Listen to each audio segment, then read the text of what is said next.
The opening scene appears as a splendid and luxurious city, standing in front of a great temple. All the people were lined up like ants. The bell sounded accordingly. Finally, it was time. At this moment, everyone was together preparing for a peaceful new year. Everyone, when there are 5 seconds left, please count down with us. Standing below the crowd, suddenly a figure carrying a strange aura glowing with blue light appeared, but no one noticed. 5. That young man was Rumen, in this lively atmosphere preparing to step into a new beginning, a new year. His face showed no sign of anticipation at all. The countdown still continued. 4. He worriedly thought, damn it. Rumen tried to open his eyes wide, looking carefully at his body at this moment. I have returned. His hand could not stop trembling with each beat. Inside his mind were countless tangled thoughts. I have returned right before I got dragged into this damn game. Speaking with a tone of regret, he clenched his fist tightly. Even though I reached the final round, the loud shouting still echoed. 3. Everyone joined the joyful atmosphere, shouting loudly. 2. Only Rumen at this moment was the opposite. If possible, I want time to stop right now. A mechanical notification sounded in his head. The number of times the ancient language reverse time you have used 100 out of 100. And then finally everyone had counted down to 1. His eyes stared straight ahead with a look of expectation. Tesk. Anyway, this is the last attempt. While speaking, he pulled down his hood. I will end this game again. To do that, I need 4 more people to reach the final round with me. He focused, looking to the side, wondering who would be the most suitable to form a team with. Going back a few minutes earlier, at that time among the crowd, a young man was standing there. Beside him were laughing and joking voices. Kaya, we finally became adults. In Korea, you become an adult at the New Year's Eve of your 18th year. In front, a group of young people turned to ask each other, we don't need to fake our IDs anymore, right? The person next to him smiled and replied, of course. Then they ran forward, pointing and gossiping. Hey, that girl looks like a Seo Erin, actress Seo Erin. Where? The bald young man sighed and said, after graduation, what should I do? Should I try delivering food? While the others still laughed and chatted. How could that be, Erin? Are you blind? Ha ha ha. He turned around and asked, Youngmin, what are you going to do? The other asked back, me? He grinned and replied, didn't I tell you, I will become a gangster. At this wish, the others were all very surprised and asked again, are you crazy? If you do that, just one mistake can kill you. So you are not joking? Youngman interrupted. Hey, I said screw it. You only live once, right? I just want to live the way I want. Facing his stubbornness, the friends could only laugh awkwardly. Ha ha ha, really crazy? They thought silently. That psycho dog, seriously. Once we graduate, I will cut contact with him for sure. Just as they were saying that, the bald guy suddenly remembered something and asked, so after graduation, what will you do about that errand boy?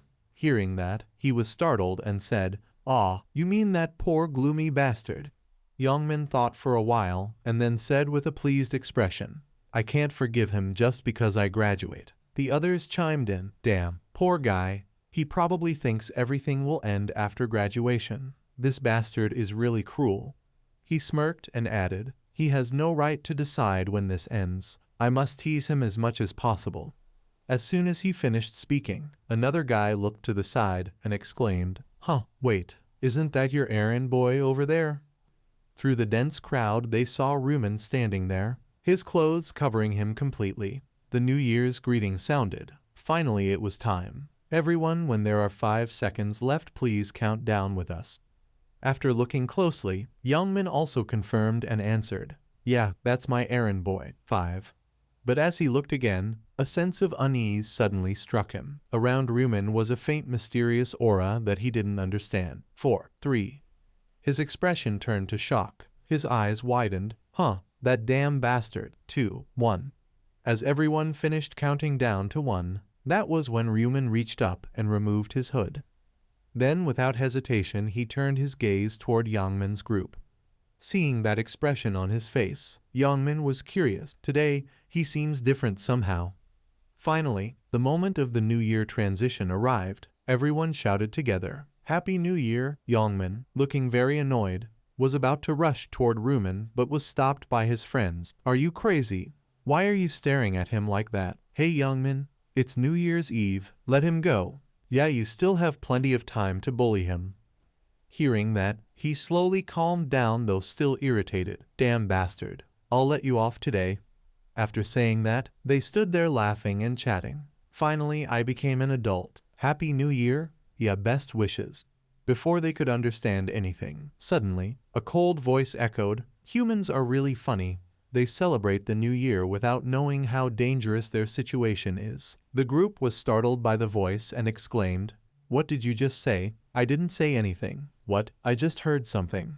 At that moment in the sky, no one knew when a figure had appeared floating in midair. Behind her were large pure white wings. Seeing her, they were completely shocked. She spoke with a contemptuous smile. Feels like watching monkeys in a cage. Witnessing this scene, everyone simultaneously looked up with astonished eyes. Damn it, is that an angel? Is the TV station hosting a New Year event? If they said it was real, I'd believe it. She's so beautiful. Unlike them, Rumen was too familiar with this sight. He looked up calmly thinking, she appeared. Even after 99 times, it's still unpleasant. While everyone else was still murmuring among themselves, the angel covered her mouth and giggled. Then she spoke again, filthy humans, you all seem to be captivated by my beauty, but don't have any strange thoughts. I have no intention of associating with bugs like you. Judging by your reactions, you can hear my voice now. Before she could finish her sentence, a man below could not hold back anymore, pointed his finger and shouted, hey, what's wrong with you? Are you dressed up as an angel or what? And what do you mean by bugs? He furiously kept cursing. What do you mean, you bitch? Rumen still stood there calmly muttering, truly pathetic. Facing a storm of insults thrown like water, the angel still smiled arrogantly, but then suddenly froze. Her expression darkened, her pupils turned bright red with blood as she shouted down, annoying. With just that word, the man had not even realized what happened before his head exploded on the spot, blood splattering everywhere. Standing nearby, another man was covered in blood. It splashed all over his face. His whole body trembled violently, his throat choked. After regaining composure, he found the man lying dead on the ground. Youngman seeing this was terrified and froze. Damn it, what the hell is that? The angel pointed directly at the humans below and asked, how can a lowly human dare to speak to a superior being like me with that attitude? Only now did everyone realize the seriousness of the situation, their faces horrified. What was that sound? She continued, you humans have no right to question me. Don't try to act like you are on the same level as me, unless you want your brains to explode like that one earlier. You must be confused about what is happening right now. How could you lowly humans even know what is going on? To make you understand, she explained, I will explain in a simple and clear way. So listen carefully. Rumen sighed. Have to listen to the explanation again. Speaking, the angel smiled radiantly with dazzling light. Now we will begin a game. We will play 20 rounds on the first day of each month. The souls of humans will be taken into a new dimension. To play a game, humans only need to do one thing. Before the confused eyes of everyone, her voice continued, to complete missions. If you complete the mission, you can return to reality with a reward. Hearing this, they murmured among themselves, what is she saying? Seems like she will let us live if we complete the mission. The angel smiled, reminding them, you may think I will let you live if you complete some missions, but not everyone can survive just by completing them. Her words were like a judgment upon all. Only half of the participants will be spared. Hearing that, everyone was terrified and exclaimed, impossible! How could that be? Seeing them so frightened, she became even more delighted. But don't worry too much. I will not take you anywhere. Because he was too familiar with this storyline, Rumen only stood there sighing helplessly, while the surroundings became chaotic. What do you mean? Over there, be quiet. She continued speaking. Only those from 15 to 29 years old have to participate. He looked up and thought to himself, when I was dragged into this game at the beginning of the year, I never thought that I would repeat it 100 times like this. An old man exclaimed happily, so I will live. Seeing his face, another young man cursed in annoyance, damn it. He rushed in, grabbing the old man's collar and shouted loudly, You are that happy to live. Why are you mocking us? The old man was startled and stammered. What? Youngman hurried to stop him. Stay where you are. Have you not realized the situation? Did you not see the person whose head just exploded earlier? Standing above. After a while of counting, the angel spoke up. Let's see, it seems the total number of participants will be 1,801,029,290 people. Finishing her words, she waved her hand and directly sent everyone to another place. Now that I have finished explaining, let's start the game. In just a blink of an eye, the scenery around where Ryumin was standing turned completely white. Right after that was still her voice. Now you are all in a space where you cannot see each other. In front of you is a reflection of yourself. Before transferring your souls, you need to create a body. Hearing that, Ryumin quickly placed his hand on that mirror to create another form in this game. You can customize it freely. You only have one chance, so choose carefully. Facing the situation he had gone through 99 times, Ryumin remained as calm as possible. TCH, just do as usual. At this point, the reflected figure in the mirror also began to change. He also chose another nickname for himself. My nickname will be Black Hook. After completing the steps, everyone was transferred to another land, where the sunlight was dazzling and the mountains were majestic. When teleporting, Ryumin's body also changed, no longer the same as in the real world. Appearing and standing on this land, he looked into the distance and thought to himself, this will be the 100th regression, Black Hook. Then he raised his hand and tried to move his fingers. I used the same appearance. Since this is the 12th trial, I feel like this is truly my own body. Standing around Ryumin, the others also began to appear. Whoa, what is this place? A plane. My body really changed. I tried using the face of a celebrity. How is it? Damn it, it actually worked. Looking at them standing there laughing and talking, he thought to himself, everyone this time also tried to make themselves look the best. But if you had brains and knew how to think, you shouldn't have done that. This world is a world for those with the strongest survival ability. If you are too attractive, you will become an easier target. If you die in this world, you will also die in the real world. Just as he said that, he suddenly noticed something and glanced back. Never mind, it's almost time. Right behind Ryumin, Yangmin in a muscular body was walking up. There he is, Hwang Yangmin. Seeing his arrogant appearance, he was speechless. This time he chose a muscular body again. The angel woman appeared again. Looking at you like this, it seems you really like your new appearance, huh? I love seeing the fearful expressions of you all. Let's see, in total there are 1,829,910 people. That is the total number of people in Seoul.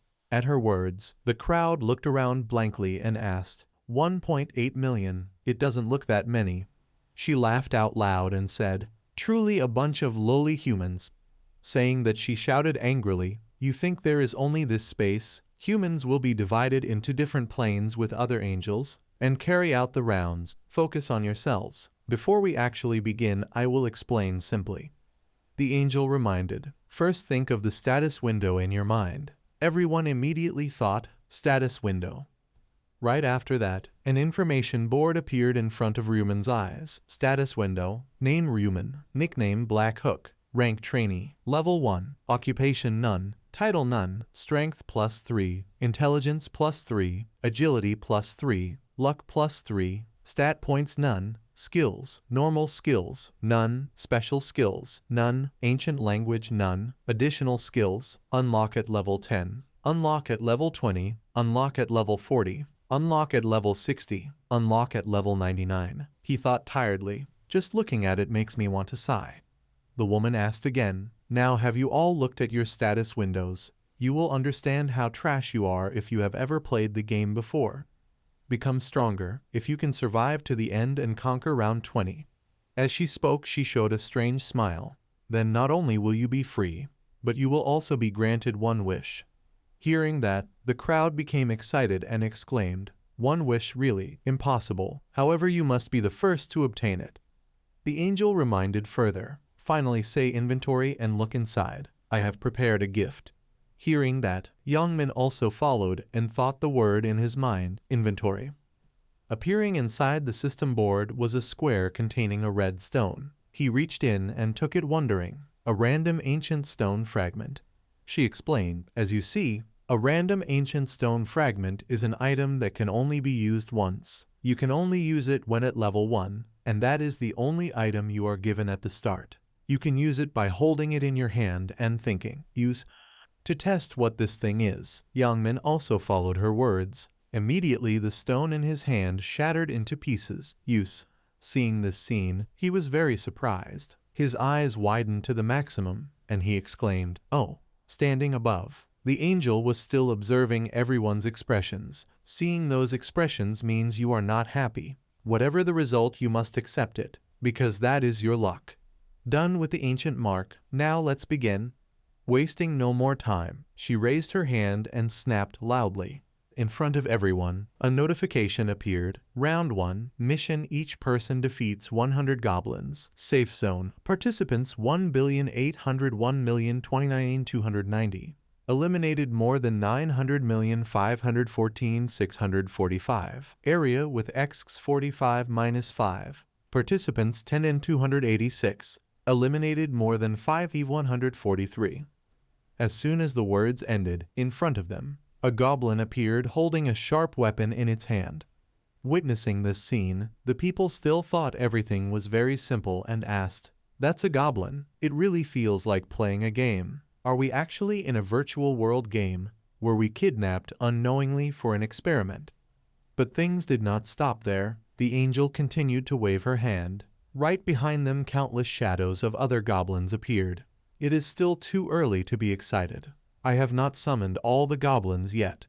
In just a blink of an eye, the number of goblins became enormous, making everyone terrified. Wait, all of them? Why are there so many? She smiled brightly and answered, 10,000 people fighting 50,000 goblins, fight to the death. Without giving them time to react, the goblins began to rush forward with extremely ferocious faces. Their hands were holding sharp daggers ready to swing. The group shouted loudly, "Woa, it's running toward us, don't come near here." While everyone was still in extreme panic, from behind the group, a figure stepped forward. The one advancing was none other than Ryuman, his expression extremely calm. Standing behind, the others, still not understanding what was happening, said, "What's wrong with that guy? He's walking straight toward the monster." Wait, getting close is dangerous. But there was no need for them to worry. Ryuman's eyes shone bright red and swung backward. In just a blink of an eye, he kicked the goblin in front of him, flying away without any difficulty.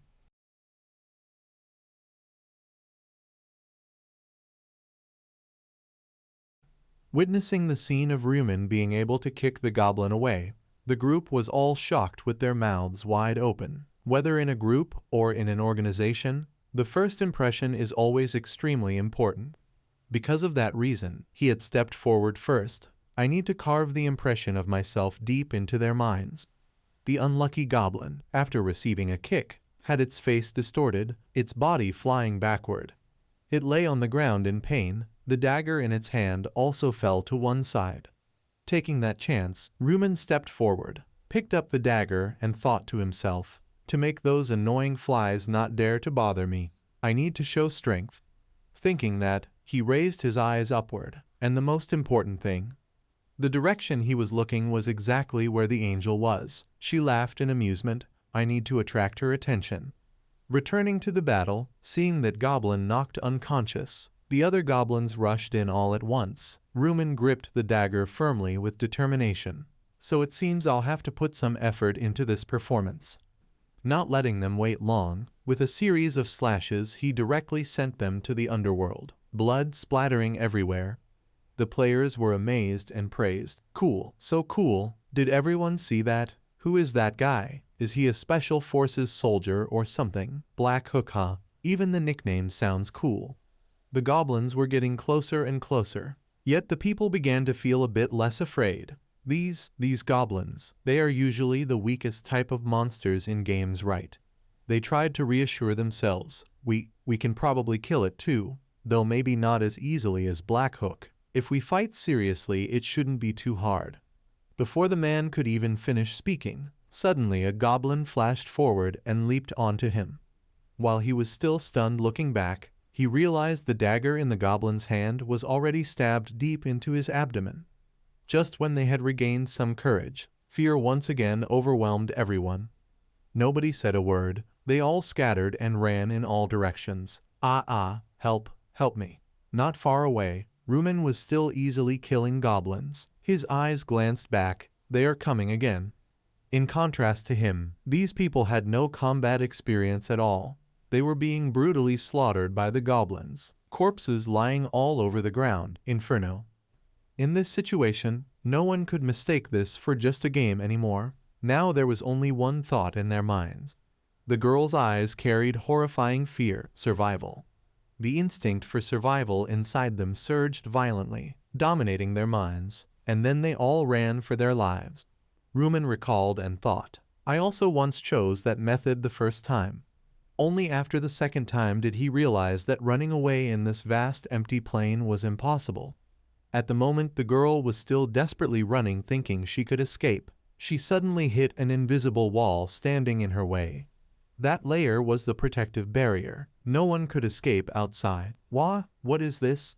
Seeing that, the man holding a dagger in his hand trembled violently, looking down, and for people living in the modern world who had never killed even an animal, they would likely find it very hard to kill a goblin, but to survive in this game.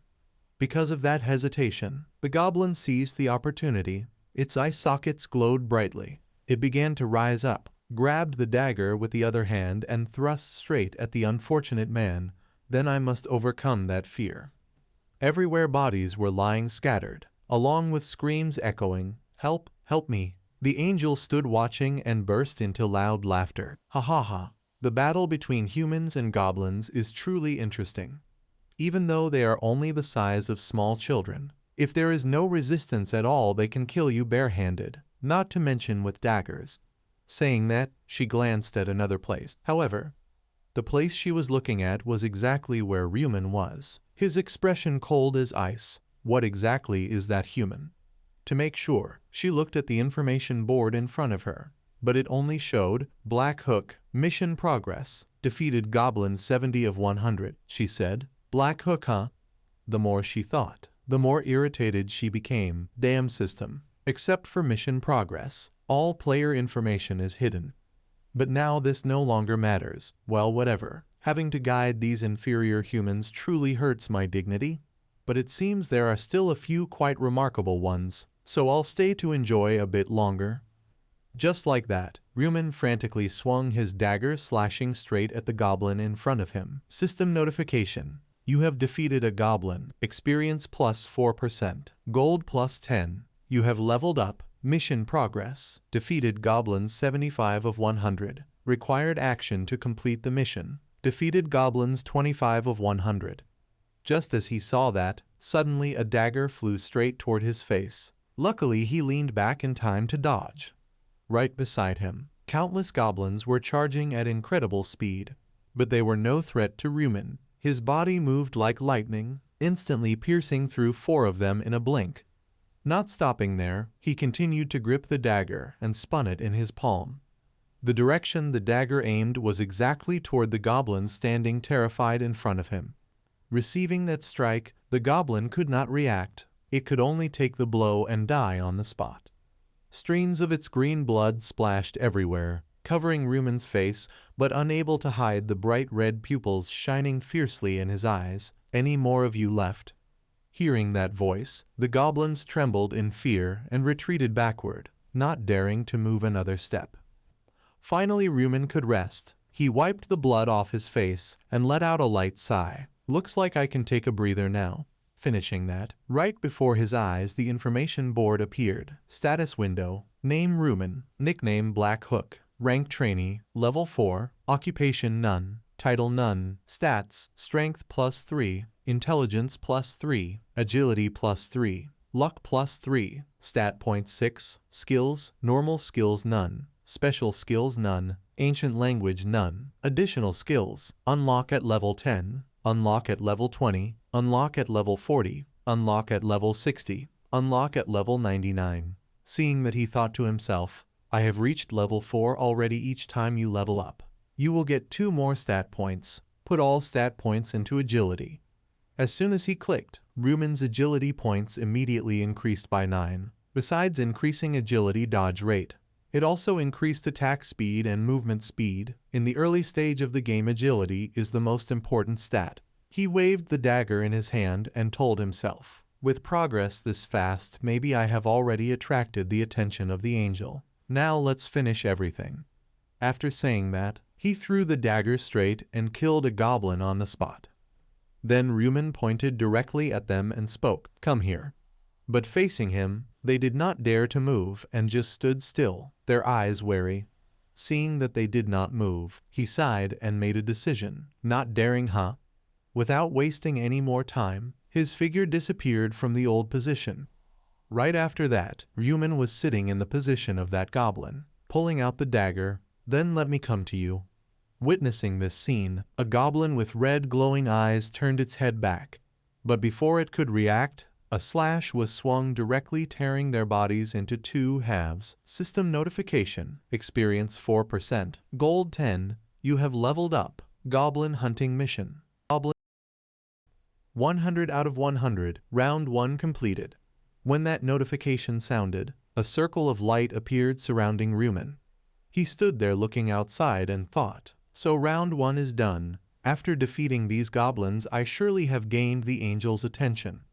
The system continued to appear. Congratulations, you have completed the first round mission in this area. Congratulations, you have completed the first round mission in all areas.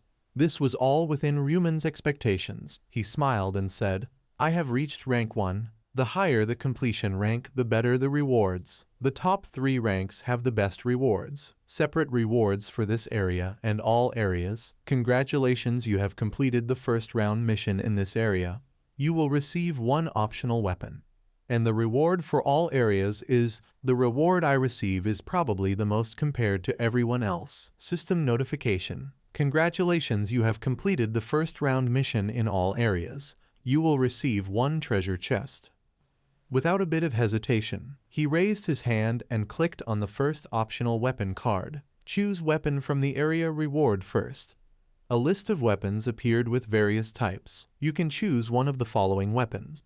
Hearing that, Rumen began to think, although not something big, it is lucky that I got this so early. Thinking so, he began to select the weapon inside.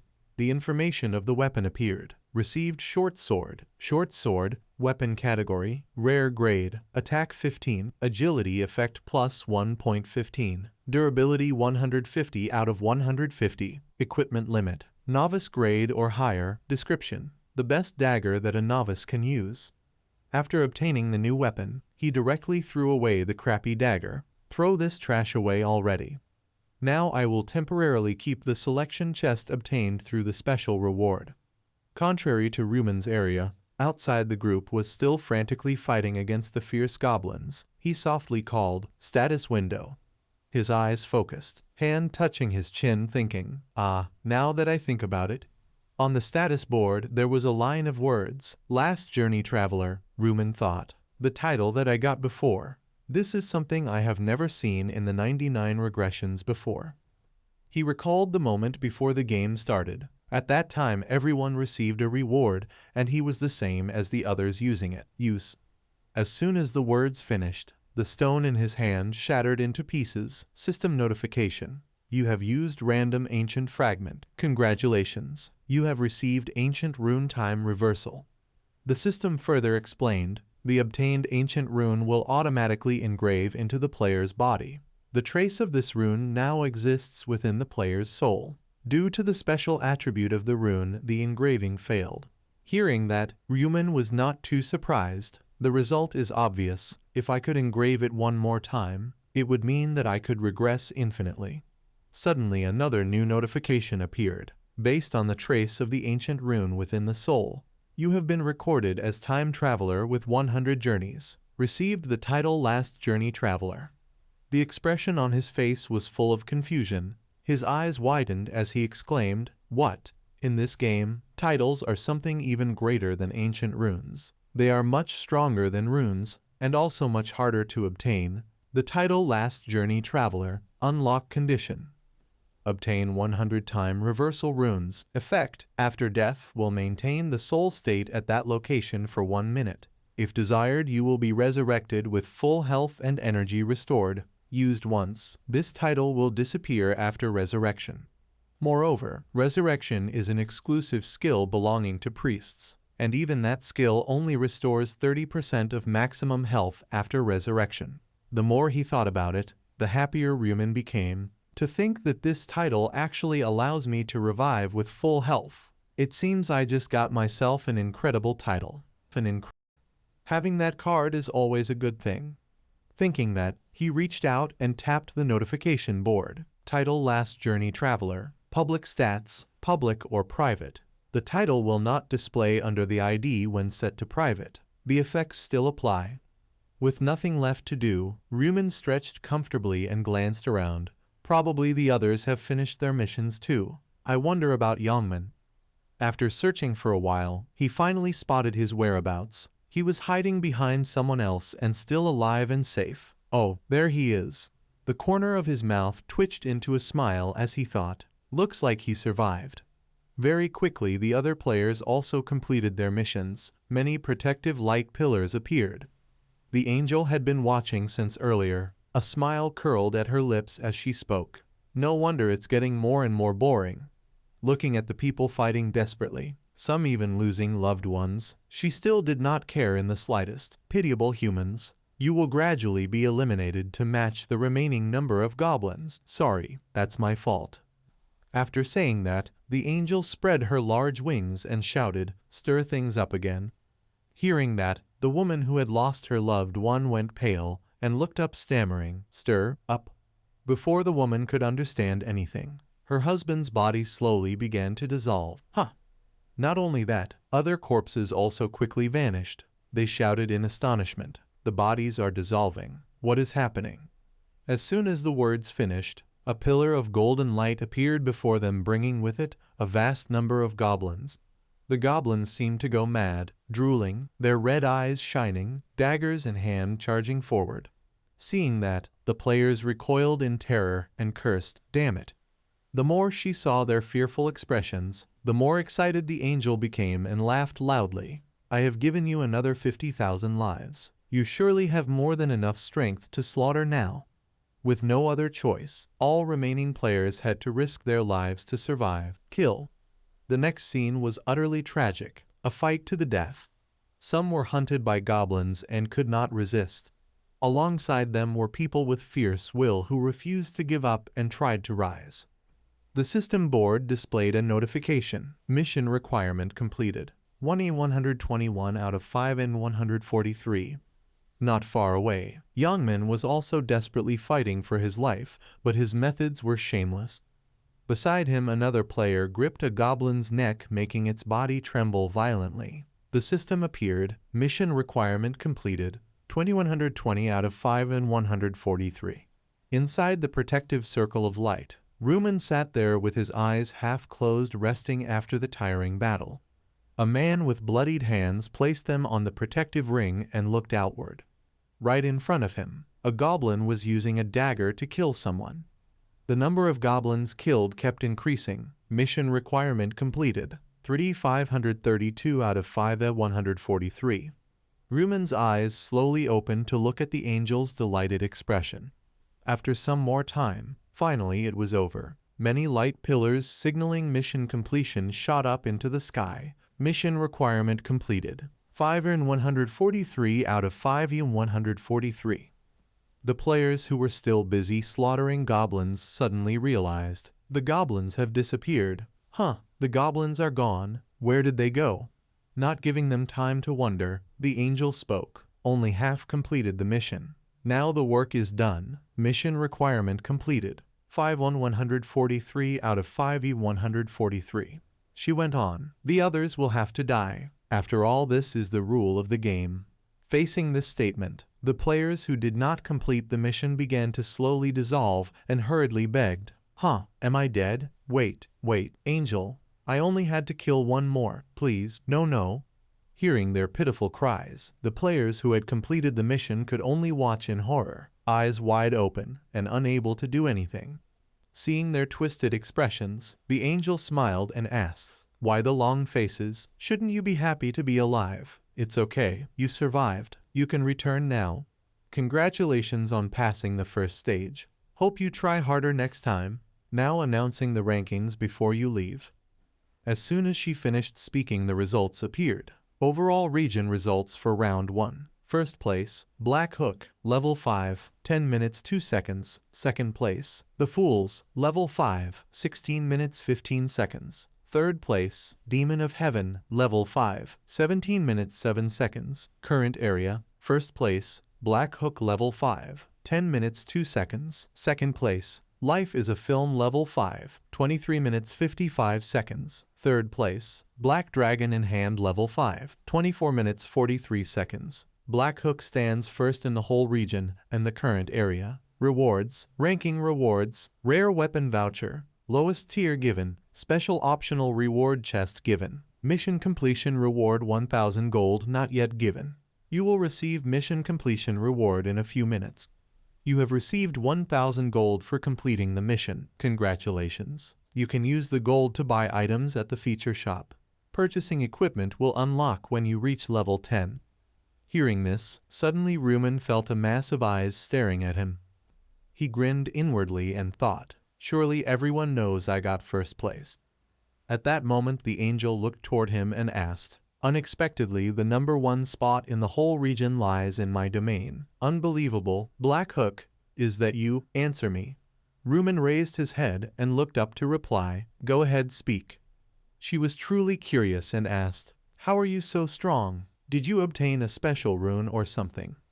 Just as she said that, she suddenly stiffened, her expression showing concern as she thought, "Ah damn." Seeing that expression, he smiled and answered, "Just look at my status window and you will know." The angel stammered, well. She tried to appear calm and continued, "Of course, an angel like me can see that information. I was just testing you." But in truth, only Rumen knew the angel did not actually know anything. "Don't make me laugh. This angel," she replied. "What's that?" Rumen spoke up, "May I make a request?" At his words, though a bit startled, the angel still continued, "A request?" He spoke frankly, "Yes, it seems the reward for first place is a bit meager." The moment those words came out made the surrounding players react in shock and fear, their faces revealing concern because they knew the angel had a hot temper. And as they feared, she darkened and shouted, What did you just say?" Rumen, not the least afraid, smiled and said again, "I hope you could give something more decent." As if she could not believe her ears, she still tried to give him another chance. "You, say it again." The result was the same as before, and he still showed no fear. "I do not like my reward, so I want you to grant something better."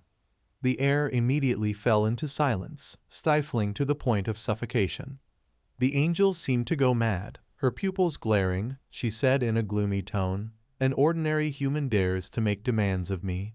I noticed him because at first he was so active, but he has killed only a few goblins and already disrespects me." Saying that, she began to swing her hand. "I will make your head explode." But at that moment she suddenly remembered something. "Damn, I already used that one-time killing psychic ability. Arrogant human. Do you think I cannot kill you?" Just then she suddenly recalled something. Wait a moment." The angel's face no longer scowled but broke into a sly smile. "Right, I know what to give him." She asked again, "You want a better reward?" As she descended she continued, "I normally refuse such requests immediately, but I reconsidered. Speak privately, the others wait a bit." Thus Rumen quietly followed the angel into another place to talk. The people around whispered and gossiped. She actually granted him that. Unexpectedly she haggled with an angel. "Should I give it a try? I also want a different reward. Pretty sure it's because he got first place. Sending me away like this, how great must the reward be?" So jealous. As Rumen passed by where Yongmin stood, he suddenly paused and shot a sharp glance at him. Very quickly Yongmin felt that gaze sweep past and was very puzzled.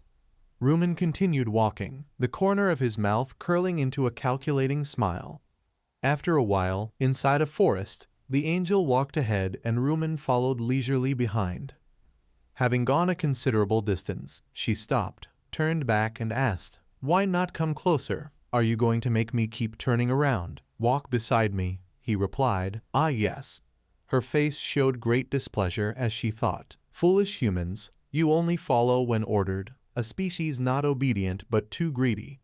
Besides, why should I exchange what the system granted him? I mean, even if I did, he would not be the only exception." For that reason the angel grew even angrier. He should accept what he was given. I will show him the consequences of greed. Saying that, the angel looked at the rock lying before them. I will kill him as soon as he steps over that rock. Of course, it would likely cause trouble if I killed a player out of personal grudge without using the one-time psychic ability. What if later the players complain of injustice and rebel? Then those in power will hold me responsible because my action broke the game rules. She stepped closer to the rock and made a decision. So I need a place where there is no one. Thinking this, she gave a wicked smile and cursed inwardly, "That stupid bastard. If you shut your mouth, no one will know what happened." Not letting Rumen wait long, the angel turned to him and asked, "You want a reward, right? Tell me what you want." But before she finished, a punch was thrown right before her face. What? The one who threw that punch was none other than Rumen. This blow left the angel unable to dodge, her mouth contorted. Her body staggered and fell backward. In her eyes was a huge question mark. Huge question mark. After taking a full punch from Rumen, the angel fell straight to the ground and cried out, From her nose, golden blood kept gushing endlessly. "What is this? That damn human just hit me." The anger made her lose all reason. She stood up, gritted her teeth and shouted, "Damn human." However, when she regained her senses, the angel realized that Rumen was no longer standing where he was. He had vanished. While she was still confused and wondering, he appeared right behind her with sharp eyes. As he disappeared, the direction he was aiming for was her wings. His hand grabbed tightly. Feeling the pain coming from behind her back, the angel was startled. Her eyes widened in panic as she glanced back. Seeing her wings being torn apart by Rumen, she cried out in horror, Wait, what are you going to do? Stop, stop." But of course there was no way he would stop. He continued the unfinished action, making her scream in pain. One of her wings was thus torn off completely. Her eyes rolled white. Facing that expression, Rumen remained unmoved. Throwing the broken wing behind him, golden blood splattered everywhere. Then, he looked at the angel and said, "Don't be such a crybaby." As soon as he finished speaking, before she could even catch her breath, he grabbed the remaining wing and pulled hard, making her scream, "Ah!" It turned out the reason Rumen did that was so the angel couldn't escape. "Now you can't run anymore." Seeing her body trembling violently, blood constantly oozing out, he asked, "How is it? Does it hurt?" She gritted her teeth and replied, "It hurts, of course it does." The more he saw the angel in pain, the more satisfied Rumen became. "If I had waited 5 more minutes, you would have been the one asking this obvious question," and laughing that respectable ha-ha laugh. That sentence hit the angel's sore spot, making her jump up in protest. "Are you crazy? Human, what are you talking about?" He took her wing and lifted it to reveal a hidden knife. "You planned to use this knife hidden in your wing to kill me, didn't you?" While speaking, Rumen tossed the wing aside. "I knew it." The angel stammered, "You? What do you mean kill? I never intended that." Even at this moment she still refused to admit it. Rumen smiled knowingly as if he understood everything. "Lying won't help. Just by looking at your face I know it all, Burial." Hearing that, her expression was filled with shock. "What? How can a human know my name?" He didn't answer immediately but pulled out a knife from his inventory. "Knowing won't help you anyway." Witnessing this, Burial broke into cold sweat, stepping back in fear. "What are you doing? Why are you suddenly pulling out a weapon?" Rumen looked over the short sword and asked, "Still don't understand." She pointed directly at his face threateningly. "Do you want your head to explode until you go mad? I just need to snap my fingers and you'll..." Before Burial could finish, Rumen exposed her secret. "You don't even have the ability to kill anyone anymore." Hearing that, she was instantly silenced. Her mind began to think of a way to escape. After a moment of thought, Burial shouted, You think you can escape punishment? My companions will never stay still. He interrupted. Companions my ass. Angels are all a bunch of selfish beings. They don't care about others' problems. Whether you live or die, they won't care, she exclaimed. Nonsense, nonsense. Rumen continued. Enough. Let me send you off. She stammered. Wait, you gain nothing from this, he replied. Yes, I do. But you wouldn't understand anyway. Burial threatened again. If you kill me, you'll regret it. You won't be able to return, he answered. This system will automatically send me back after I'm done with everything. Hearing that all her words became useless, she fell deeper into despair. What? How do you even know that? She shouted. All right. I'll give you any information you want. Just give me a chance. Rumen raised his knife, cutting her off. No need. If I wanted information, I would have tortured you to extract everything I wanted in this game world. Whatever race you are, you must stand for that race. And the truth is you're just a pawn playing the role of a guide. Hearing those completely accurate words, Burial couldn't believe it and asked again, What? Since when? But before she could finish, Rumen instantly pierced through her body. Just like that, even an angel was easily slain by him. The system displayed a message. You have defeated an angel. It has been confirmed that you are the first player to defeat an angel. You have been awarded the title, the First Angel Slayer. In Rumen's hand appeared 2 items. The system announced, You have received Angel's Blood and the First Angel Kill reward. You have received the Ancient Rune of Slaughter for the first angel kill. He exclaimed, as expected, I'm the first this time. Without wasting any more time, he immediately used the red stone. The ancient rune he just obtained automatically engraved itself onto the player's body. The current rewards given to the player who kills an angel first. The title of the First Angel Slayer, condition to obtain it, become the first to kill an angel. Effect. When fighting divine creatures, all stats will be doubled. The first time Rumen learned about this reward was when he took revenge on an angel for the 13th time.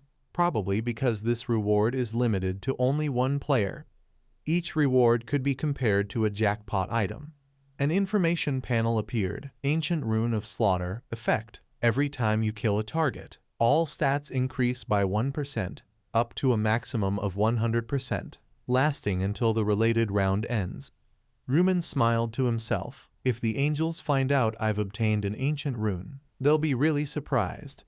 Just as he thought that, his pupils glowed brightly as he looked down below. Besides, in his hand was an item emitting a golden light. The main reason why I killed the angel. Information appeared. Angel's Blood. Unique grade consumable item. Effect. Can change your class to Reaper.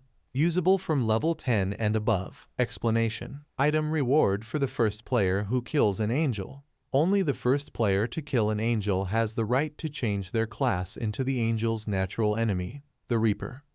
Starting from level 10, all players can possess a class. There are a total of 30 different classes, and changing a class is very easy. You must obtain a class change item, usually gained through hunting or completing some simple condition. But there are also exceptions. That is when changing into a special class, a class only granted to a player under special circumstances.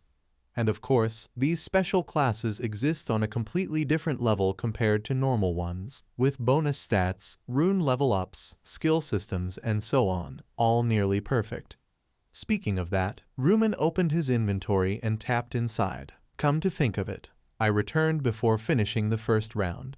He made a decision. Then I'll use the reward I earned for ranking first in every area. System message. You can choose one of the following rewards. Please touch the reward you want. 1. Triple experience effect lasting 2. 2,000 gold coins. 3. Information about round 2. He began to ponder. The most important thing now is to quickly reach level 10 and change class. With nothing more to hesitate about, Rumen reached out and pressed the first option. The system displayed. You have chosen the triple experience effect. Round 2 begins. Effect automatically applied.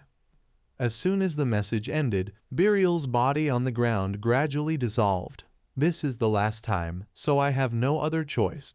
He reminded himself, no matter what, I have to become stronger. Then the space began to be engulfed in a white light, along with the message, Round 1 complete, all areas. Number of survivors 900,514,645. Current area, ESCs 45.5. Number of survivors 5 on 143. Soul will be transferred to the body in the current dimension. February 1st, year 2023. Round 2 is beginning.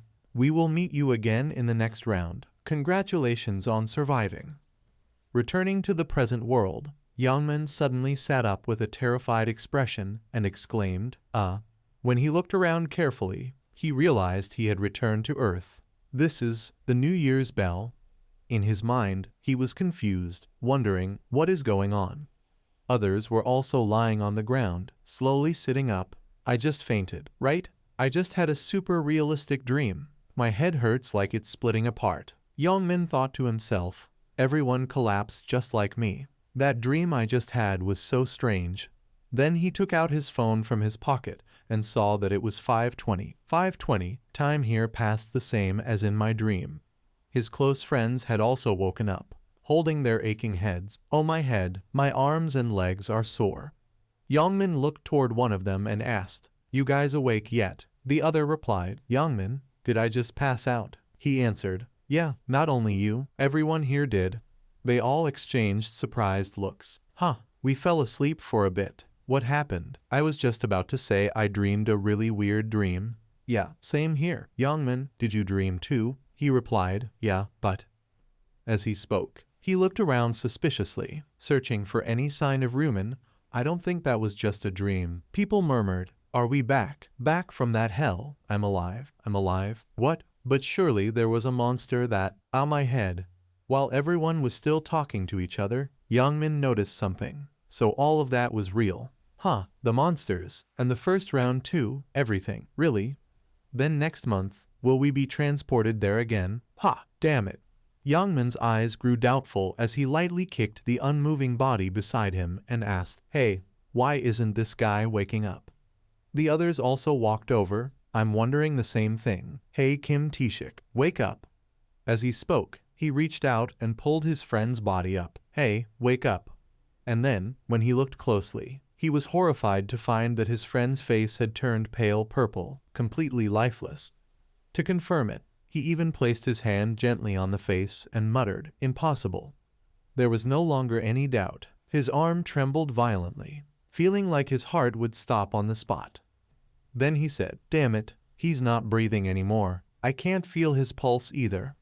Hearing that, Youngman asked in shock, Taeshik is dead. The faces of the others also turned pale. No way. Did he die because he couldn't survive in the game? How could that be? The bald young man turned his head to look behind. Then all those people who haven't woken up here. Indeed, countless people lay motionless, completely still, not waking up at all. Are they all just corpses now?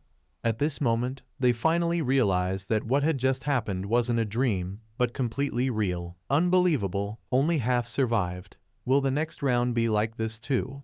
In contrast to the horror on their faces, Youngman, mixed with fear, also felt a strange excitement, both his hands trembling non-stop. Really, this is insane. This is insane.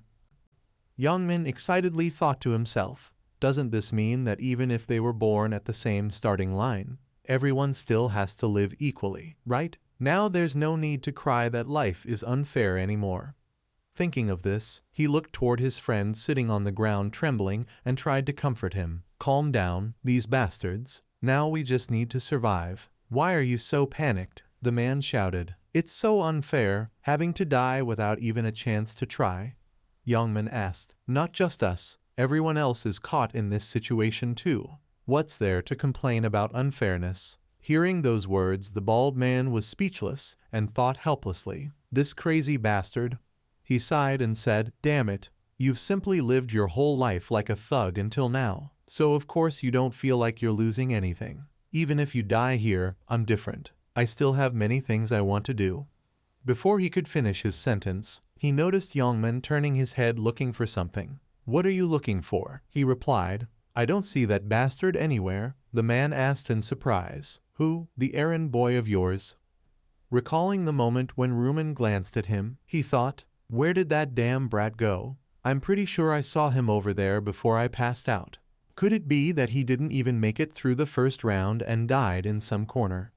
Thinking about it, Yongmin became even more certain his guess was right. He nodded slightly. Probably so. How could a weak brat like him possibly survive? As soon as he finished speaking, he suddenly flinched when he noticed something. His eyes glanced to the side. Right beside him at this moment, a man was walking, wearing a strange-looking suit of armor. Huh? Yongmin wondered in surprise, what's wrong with that guy? And where the hell did he get that armor and equipment? Impossible. To clarify this, he thought in his head and called out, "Status window." And just as Yongmin expected, immediately in front of his eyes, a status window appeared, standing tall like a slap in the face of reality. His eyes widened in shock as he exclaimed, "A real status window appeared." Hearing that, the two men behind him were also startled and asked, "Huh, a status bar? No way, things like that can't really happen." "Huh, it's actually real." Around them, many other people had also managed to open their own status windows. What the hell? Why are you staring into empty air? Aren't you doing the same? Maybe it only shows up to each person individually. Isn't this something that can actually be applied in real life? What the hell? So we can use stat points and items too. To test if it was real, Yongmin bent down and picked up a stone from the ground. Then he clenched his hand tightly, and sure enough, the stone crumbled instantly. Looking at the stone that had turned into dust, he stood frozen for a moment, unsure how to react. But very quickly Yongmin adapted to it. The corner of his lips curved up into a satisfied grin. This is just awesome. On television, the news about this shocking incident had already spread. Early this morning, something truly unbelievable happened. It happened at the square right in front of the New Year bell area Zhongro. Right before the New Year, more than 10,000 citizens suddenly lost consciousness. Now I will bring everyone to the scene where the incident happened. Inside the television screen was the scene where Ribiel appeared floating in the air. A woman whose identity has not yet been identified wearing angel clothes appeared before the New Year bell. She then spoke to the citizens below. Not long after that, a mysterious explosion occurred after a citizen pointed toward the woman and said something. The one who spoke was immediately killed. After that, the woman spread her arms toward the citizens. Because of that, the whole crowd fainted and fell to the ground, making more than 10,000 people suddenly lose consciousness. According to the police report, most of the people who fell were between 15 and 29 years old. We have confirmed that this phenomenon happened not only in this country, but on a nationwide scale. A series of comments appeared. What the hell? Have all the reporters gone crazy or something? Why would they suddenly broadcast such nonsense early in the morning? Is today April Fool's Day? More than 1.8 billion souls have been kidnapped. Seriously, this is unbelievable. To what level has the scale of fake news reached? The reporters sure are cooperating well. They must have nothing better to do at New Year to create such a fake broadcast like this. The video already looks like CGI. People are fighting in the comment section. Some do not believe it. And while typing, they suddenly drop dead. At Ruman's side, he was walking down the street, scrolling through his phone, reading the rising comments, thinking to himself, so it has begun already. Hearing the news being broadcast continuously, he knew that this was still not the main act. This was only the beginning. While the number of deaths kept increasing, around 5:20 in the morning today, about half of those who had fallen unconscious regained consciousness, while the other half remained in a vegetative state at the places where the phenomenon occurred. They were all diagnosed as clinically dead. This was the first time more than 11% of the population had died in a crisis. Ruman's eyes glanced at the news being displayed. The real issue lay in another aspect. Some information from inside the game had also leaked to the outside world. The survivors were now all called players, and the reason behind this incident was still under investigation. Hearing that, he became worried. The issue was that the abilities the players had obtained had now been brought into the real world. There were still no players with truly high stats, so for now that had no major impact. But as the levels of the players continued to rise, they would gradually ascend to become powerful entities. No matter what kind of modern weapons were used, or even if an entire army was sent. Those players could not be suppressed. Human weapons that could not be controlled would be born. While walking, Ryuman calculated, but I have no intention of watching the world sink into a chain of chaotic events. If I leave things as they are, the world might collapse before even reaching the 20th round. There is only one solution. A gleam of determination appeared in his eyes. I need to control all the players with a power that surpasses everything. He recalled the moment before being sent back for the 100th time. The system announced, to open the gate and enter the boss room. You need at least 5 players. Of course, I will have to use methods different from those in the previous regressions. I already have a few potential people in mind, and I also have some ways to recruit them. Though he knew that, Ryuman did not hurry to do it yet. Now was not the time to act rashly. There were a few more important things to handle first. Without wasting more time, he quickly returned to his home. Ryuman opened the door and stepped inside. The house was still pitch dark with no lights on. Suddenly noticing something, he glanced to the side. On the wooden table was an empty cup of instant noodles. Ryuman thought to himself, that brat must have had instant noodles for dinner again. Saying that, he walked to the door of the room and slowly opened it a crack. Looking inside, a young man was lying there fast asleep, completely unaware of anything. Ryuman smiled and gently scolded. He can still sleep soundly even when his brother hasn't come home yet. The one lying there was Ryu-1, Ryuman's younger brother. Next year he would be a third-year high school student. There was nothing special about Ryuman's house. However, his parents had passed away after a traffic accident. Just like that, many things had changed, only after one night, and one of the most notable changes was that he had become one's sole guardian. Looking at his younger brother's bruised arm covered with medical tape, Ryuman gently reached out and brushed it lightly. Deep in his eyes was a jumble of tangled thoughts. In the blink of an eye, morning had come. The sunlight shone straight inside, waking Ryu-1 up. Sitting beside him, Ryuman, who had been waiting, spoke up. "It's time to get up, 1." The boy asked in surprise. "Huh, brother?" He replied, "It's morning." Ryu-1 rubbed his eyes and looked at his phone screen. "What? It's only 6 in the morning, brother." Before he could even finish the sentence, the blanket was pulled away from him. Ryuman gathered up all the clothes hanging over the chair. "We don't have time to keep sleeping." The boy asked in confusion. "Why? What's going on?" Ryuman answered, "I'll explain later, so get dressed first. Then we're leaving." Ryu-1 yawned sleepily, complaining, "Where are we going? If you're saying we're going to watch the sunrise, I'd rather stay in bed." Suddenly, Ryuman spoke in such a serious tone that the boy immediately woke up. "Listen to your brother," he warned. "Now is not the time to relax or sleep. The world has fallen into chaos." The more he listened, the more confused Ryu-1 became. "Didn't you say we were going to watch the New Year's celebration? What happened?" Ryuman turned and walked away replying, "Just come with me first. I'll tell you while we're on the way." At that same time, on the main road outside, the sun had not yet risen, but 2 figures were already walking swiftly. Ryuman's expression looked quite different from usual, and though Ryu-1 was worried, he didn't dare to ask. He thought to himself, to make him act this serious, something big must have happened. When the time was right, Ryuman didn't hide anything and spoke. "1. You don't know the current global situation, do you?" The boy asked curiously. "Why are you saying that? You're scaring me. Did something happen while I was asleep?" Ryuman replied, "Check the top search results." Hearing that, Ryu-1 took out his phone and looked it up. And when he read the news, his eyes widened in disbelief. What does this mean? An angel suddenly appeared and kidnapped people to another world. Ryuman continued, "More precisely, their souls were taken away." As soon as he finished speaking, the boy looked up in worry. "No way, even you," Ryuman replied. "That's right. Only after I hunted down 100 monsters called goblins could I survive and return." Ryu-1 quickly ran over to check his brother all over. "What? That's real. Are you hurt anywhere?" Ryuman said. "Don't worry about me."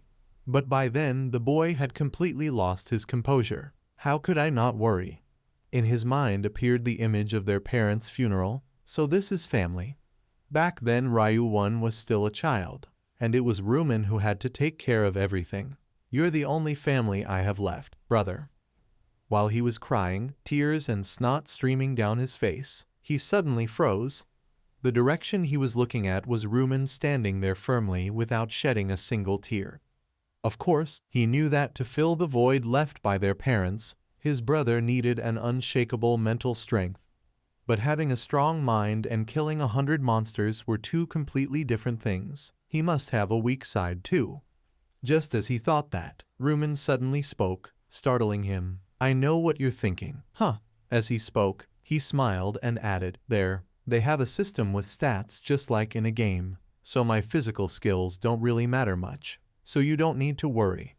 Ryu-1 replied, if that's the case. But still. He kept walking as he spoke. If you see me in the future, you probably won't think the same way anymore. The boy asked curiously, what do you mean by that? Rumen replied, if you want to know, just follow me. But Ryu-1 stopped and protested, I don't want to. Not until you tell me where we're going. I'm not taking another step. He placed a hand on his chest pleading, so please, tell me. What met Rumen's eyes was that bruised, swollen arm clearly visible. His expression darkened, and a thought began to form in his mind. After thinking for a moment, he spoke, Bang Teju.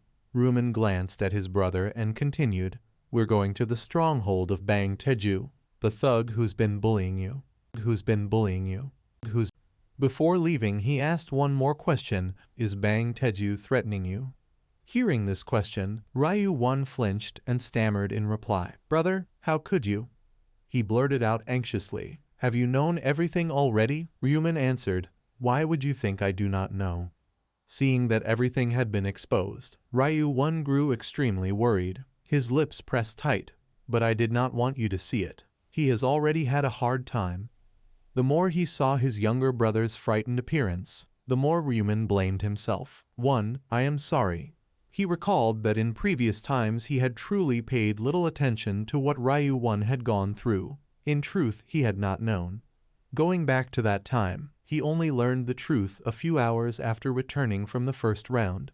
Seeing his brother asleep, Ryu-1 smiled and said, Brother, I am going out a bit. Where will you go that day? Still in a daze, Rumen's phone suddenly rang loudly and startled him awake, so noisy. Saying that he picked up. Hello? A voice came from the other side. Hello? Is this the Guardian number for student Ryu-1? The next sentence from that person left him stunned, his eyes wide open. You need to get to hospital Roman 20 immediately. In a state of extreme panic, Rumen only had time to grab his coat and rush outside. After that followed days of torment. Ryu-1 was blinded after Bang Teju beat him, because he was foolish and weak. He clenched his fist tightly and blamed himself. I could not protect my brother. Sorry, I am sorry. 1. Back in the present, Rumen became even more determined not to let that happen again. No one will bully him anymore. No one. Cut to an abandoned warehouse where no one passed. Cries of agony kept ringing out. A man kicked in the body cried out in pain and could not resist. Looking at the injured crowd, the blond man shouted, Do you want to die? Did I not tell each of you to bring 200,000 won here? Having finished speaking and still receiving no reply from those men, he grew angrier. No answer. Are you ignoring me? Immediately before they could react, the blond man raised his foot and repeatedly kicked them. Standing beside him, the other underlings grinned and said to each other, That is Bang Teju indeed. Yeah, he is cruel even to his subordinates. One of them looked worried and whispered, Even seniors from other schools do not want to get involved with him. Whatever happens, I do not want to go against him.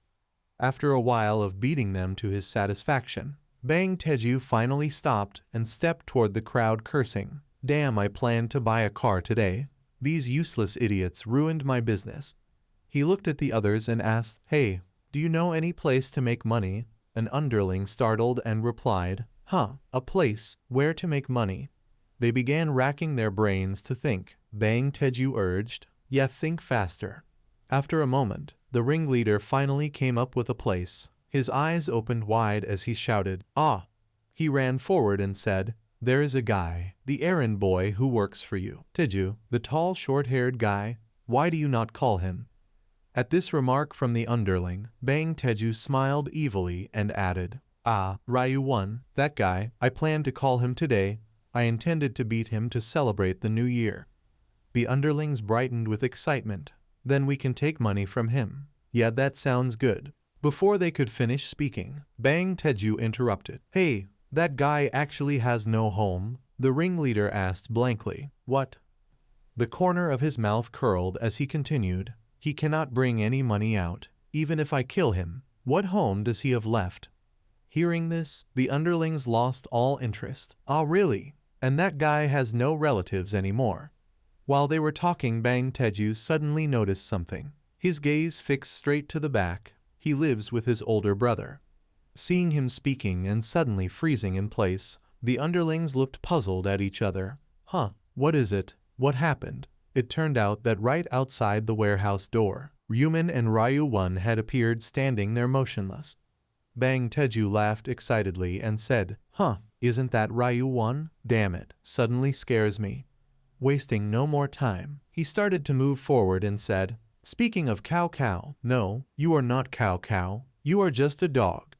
At that his face turned mad and fierce as he roared, "Ryu-1, you bastard." Facing Bang Teju, he was so frightened he dared not move, his hand trembling as he lightly gripped Ruman's sleeve and stammered, What? Only then did he notice Ruman's presence and his icy cold face. "Huh, who is that guy? His face makes me uncomfortable." After thinking, he asked, "Hey, who is the dog beside you? Did you bring another errand boy because you are lonely?" Ryu-1 flinched and replied, "Ah, him." Before he could finish, Ryumin gave a faint smile and his face darkened as he interrupted. "I am one's brother," he asked in surprise. "What about you?" Even knowing that he still did not show a shred of fear. His hands began to flex his tendons and muscles. "Look at this guy. Did I not tell you to keep your mouth shut? And now you go against me. Today you are definitely dead, and your brother too." As he spoke, he glanced at his underling who nodded to signal the others. "Hey." The underlings understood and began to roll up their sleeves and step forward. While the sun rises in the west now, even an errand boy dares to resist Bang Teju. "Hey one, is your brother good at fighting?" One of them stepped in front of Ryumin, making a mocking gesture. "You dog, want to run now, huh?" No sooner had the words left his mouth than a punch landed straight on his face. His whole body fell backward to the ground amid his comrades' horror, blood spraying from his nose. The ringleader was somewhat startled, but still gritted his teeth and charged forward shouting, "You bastard!" But to Ryumin he was nothing. He easily stepped back to dodge. Then he delivered another punch that twisted the man's face on the spot. The ringleader flew back and slammed into a pile of tin boxes, collapsing.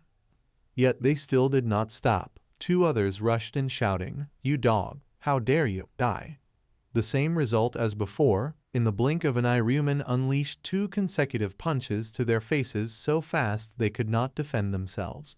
Sitting behind and watching his underlings fall and tremble on the ground, unable to get up, Bang Teju seethed with rage. A surge of excitement rose in him, and a smile could not help but curl at his lips as he thought, "Rubbish." He still felt no fear. Instead, he wanted to teach Ryumin a lesson. "Looks like he learned boxing somewhere, but you think you can fight me with just that little skill." Thinking that, Bang Teju put his hands in his pockets and strolled forward. "Oh, one's brother, it seems you think you're great just because you know a bit of flashy fighting." Standing so close to Ryumin, one could see how huge he was. He grinned and added, "But you haven't learned that physicality is very important in boxing." Hearing Bang Teju's words, Ryumin asked back, "Haven't you seen the news?" He was taken aback, his brows knitting. "Huh, what news?" But even as he asked, Ryumin did not answer him, which made him furious. His fist clenched and swung. "What news, you bastard?" Before this strike, Ryumin remained calm and tilted his head to one side to evade. No matter what blow he threw, Ryumin could dodge it with ease, smooth as an eel. "You bastard." When he finally tired of striking, Bang Teju paused, his gaze growing hazy as he thought, "Something is wrong." He truly could not understand why he could not hit him. No longer holding back, Rumen tightened his fist and generated a fierce burst of energy, saying, "If you had seen the news." As he spoke, he landed a painful punch to his face, leaving him unable to react. "You would never dare to oppose a player like me." Because he was caught off guard by the sudden punch, Bang Teju staggered backward, but quickly regained his balance. In the blink of an eye, he steadied himself, clenched his fist, and charged forward shouting, "Bastard!"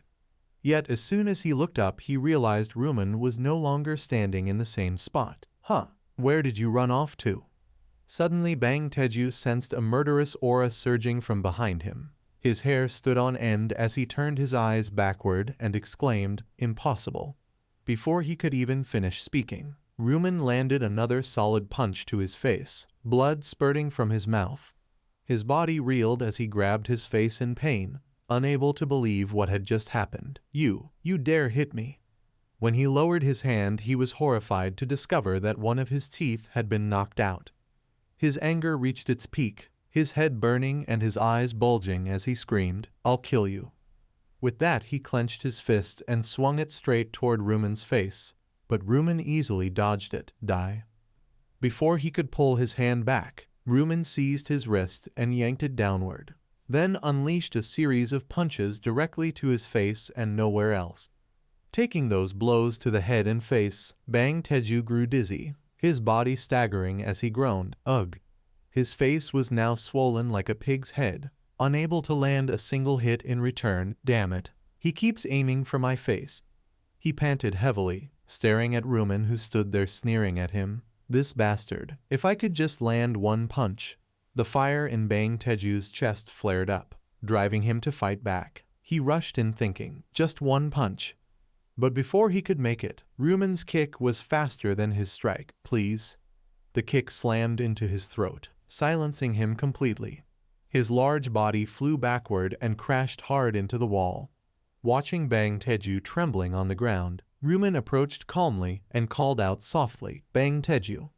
His eyes gleamed with killing intent as he asked, "Does it hurt, bastard?"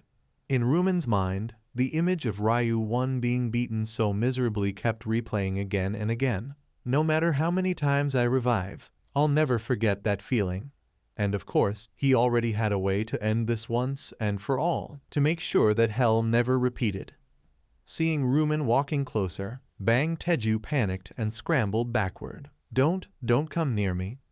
The more Rumen advanced, the more terrified he became, flailing his arms and legs. "Stop." While he was still panicking, Rumen suddenly knelt down and grabbed his hand, leaving him confused. Deep in Rumen's eyes flickered a deadly glint as he smiled and said, "That's why you should never lay a hand on my little brother." Hearing those words, Bang Teju froze, his face blank as he muttered, "Huh." Before he could react, he realized his fingers had been twisted and broken into a deformed mess. And it didn't stop there. Rumen took his other hand and did exactly the same, causing Bang Teju to scream in unbearable pain. "No, it hurts." Taking advantage of the chaos, his underlings began to flee from the warehouse. "Get out of here, now." The screams of agony echoed so loud that even Ryu 1 couldn't bear to look, turning his face away. Rumen spoke coldly, "Bang Teju, if you ever lay a hand on my brother again, do you know what will happen?" Crying, he stammered, I know, I won't do it again." Hearing that, Rumen smiled faintly. "Good, but..." As he spoke, he grabbed Bang Teju's hand again and bent it backward. "I'll still give you a proper lesson, just in case you forget," he screamed. "No, don't." The moment those words ended, his shriek echoed through the entire abandoned warehouse. After punishing the scum who bullied Ryu 1, the two brothers headed home together. The younger stammered, Brother." He asked curiously, "How were you able to do that? When did you learn to fight?" Rumen smiled and replied, "Didn't you notice? Players can use their skills in real life too." Ryu 1 asked, "How?"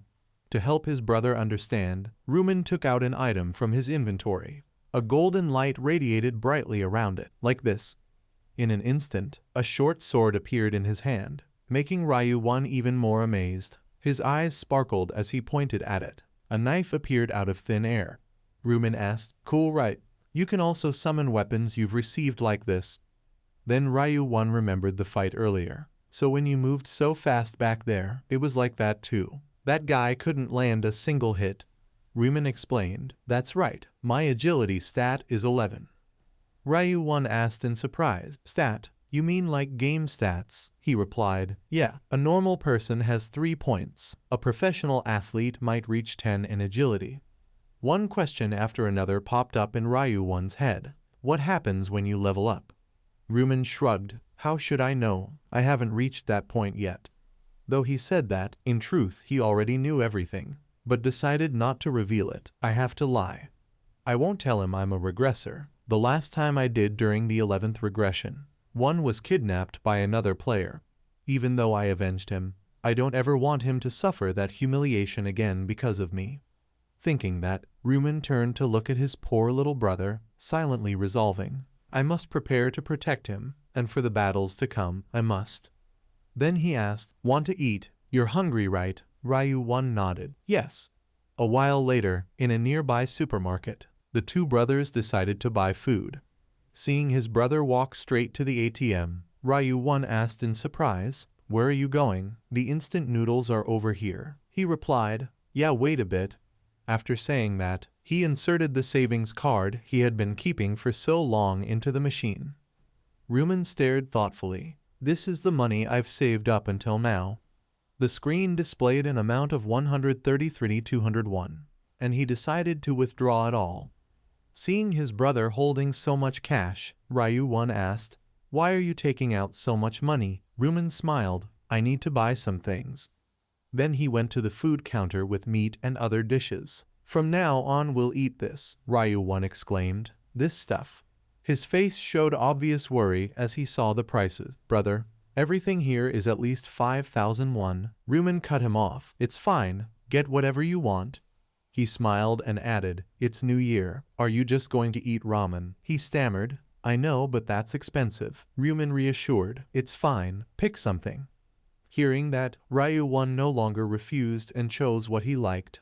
Then let's eat this spicy beef hot pot. Seeing the beef pack, his eyes sparkled with excitement. I want you to eat this too. It looks delicious. Watching his brother's bright joy, Ryuman leaned closer and whispered, Someday we'll eat at a restaurant. Hanwoo beef. It's a premium Korean beef. But Ryu-1 still couldn't get used to it. Holding the beef pack tightly. Why bother, brother? This is already too much for me. Ryuman smiled to himself. Just wait a few more days. I'll let you eat beef until you're sick of it. After a while, Ryu-1's spicy beef hot pot was ready. He placed a piece onto his spoon of hot rice and took a big bite with a happy face. His eyes sparkled as he praised. It's so good, Ryuman asked. Really? Eat more. But just as he said that, Ryuman suddenly stood up, leaving Ryu-1 confused. Brother, thank you so much. Where are you going? He replied. Wait a bit. Then Ryuman walked over to another counter under Ryu-1's puzzled gaze. A moment later he returned with a pen and slammed it on the table. Not only that, beside it were numerous lottery tickets. Ryu-1 shouted, Wait, you withdrew all that money just to? You're gambling it all. Ryuman didn't hide it and smiled. Exactly. He asked, Wait, how many tickets did you buy? He answered, 20. Hearing that number, Ryu-1 jumped up in shock. What? You spent 100,001 on lottery tickets. You don't even know what you'll get. But Ryuman didn't listen, because everything was already part of his plan. Just wait and see. Watching his brother circle the numbers with the pen, Ryu-1 still didn't understand. What are you doing? He asked. Why do you keep choosing the same number? Ryuman replied, You want to know why? His eyes gleamed with confidence as he said firmly, These are the winning numbers. These are the winning numbers. A few days later, the day the lottery results were to be announced finally arrived. Inside the room, Ryu-1 was holding his phone and watching. The lottery number 1049. We will start drawing the numbers today. He was extremely anxious, biting his finger while shouting, We're doomed. We just wasted 100,001. The voice from the phone continued, starting the draw, mixed with groans. We could have bought better food with that money. Ryuman interrupted. Can you stop biting your nails? Just as he said that, the numbers had already been drawn. Now the first lucky number is 3. The second lucky number is 18. The third lucky number is 9. Each number announced made Ryu 1 gasp, his eyes widening in disbelief. The fourth lucky number is 38. The fifth lucky number is... We will announce the numbers for lottery 1049 once again. 3, 18, 9, 38, 21. And the bonus number is 5. These numbers matched exactly the ones Rumen had marked. Ryu 1 shouted in joy. This is crazy. We won first prize. He couldn't help but cry from happiness and turned to say, Brother, pinch my cheek. Rumen sighed, do it yourself. The event happened so fast that Ryu 1 couldn't react. This isn't a dream, right brother? Rumen chuckled. Would you prefer it to be a dream? He shook his head quickly. No, of course not. The two brothers laughed and celebrated together. Don't worry, it's not a dream, right? You said it's not. After confirming it multiple times, Ryu 1 couldn't hold back his joy anymore and stood up, lifting the lottery ticket high while shouting, Whoa, we won the lottery. While he was still overwhelmed with joy, Rumen reminded him in a calm voice, Keep your voice down, the neighbors might hear. Seeing his younger brother so excited made him smile too. You like it that much, huh? Ryu 1 replied. Of course, aren't you happy? He nodded. Of course I am. Man, I was the same the first time. I even screamed. Rumen remembered that moment when he first checked the ticket. How happy the two of them had been. We won the lottery. Brother, this isn't a dream, right? But after repeating it so many times, it became routine. He needed to make money quickly after each regression. Because over 900 million people had died, the economy had collapsed, and the exchange items between players, the things that would become valuable in the future, all had to be bought with money. Holding the lottery tickets in his hands, Ryu 1 lost count. I can't believe we really won. I wonder how much it's worth, Rumen replied. Who knows? Not wasting any more time, early the next morning at the Nongayup Bank, Rumen arrived. As he stepped inside, he thought, I'm not worried anymore after winning the lottery countless times. Approaching a reception counter, he spoke, I'm here to claim my winning ticket. The man behind the counter smiled warmly. Oh really, congratulations sir. But as he looked closer, he realized Rumen looked very young. Did this kid win the lottery? He looks like a student. Not wanting to make the customer wait, he turned to his computer and asked, Can you tell me where you bought the ticket? Rumen replied, QS24, Yonhui branch. As soon as he heard that, the clerk's eyes widened in shock. What? He recalled his morning conversation with a coworker. The QS24 Yonhui branch. Did you hear? There were 115 winning tickets this time. What? That many? The man had said, Yeah, crazy right. But the craziest part is all of them came from one place. The clerk couldn't believe it. Don't tell me one person bought them all. The man reminded him, Never mind. If anyone says they bought from the Yonhui branch, call the president immediately. That's a VIP client. Just as he thought of that, Rumen's voice startled him. Excuse me. The clerk quickly raised his hand apologetically. I'm sorry, but could you wait just a moment? Rumen nodded. Sure. Moments later, an older man in formal attire hurried over. Thank you for waiting. He took Rumen's hand and introduced himself. I'm Guan Junho, president of Nongayup Bank, Rumen replied. Rumen. Junho smiled brightly. So you're the winner. Congratulations. Rumen smiled back. Thank you. Without wasting time talking here, Junho respectfully gestured toward an office inside. How about we talk somewhere more private? Please follow me. A moment later, he led Rumen to a closed room. Here we are. When the two entered, the secretary inside stood up and bowed. Hello, sir. She wondered nervously. Who's that beside the president? His son, maybe. When they approached, Junho introduced, This is a VIP client here to claim his prize. Make sure he's as comfortable as possible. Hearing that, the secretary thought, VIP, so he's the one with 100 winning tickets. Junho continued, Please feel free to look around. Rumen replied, Yes, thank you, sir. All the pressure now fell on the secretary, who tried to calm herself. Stay calm. She immediately pointed to the chair opposite her. Welcome, sir. Please have a seat. She then asked, Would you like something to drink? We have coffee, tea, juice, he replied. I'm fine. More importantly, I'd like to claim my winnings. The secretary nodded. Ah, I see. Then first I'll need to verify the ticket, sir. Without wasting time, Rumen took out a thick bundle of lottery tickets he had prepared and handed them over. Here. Looking at the pile of tickets in her hands, the secretary couldn't believe her eyes. Unbelievable. He bought all of them with the same numbers. Did he foresee the future or something?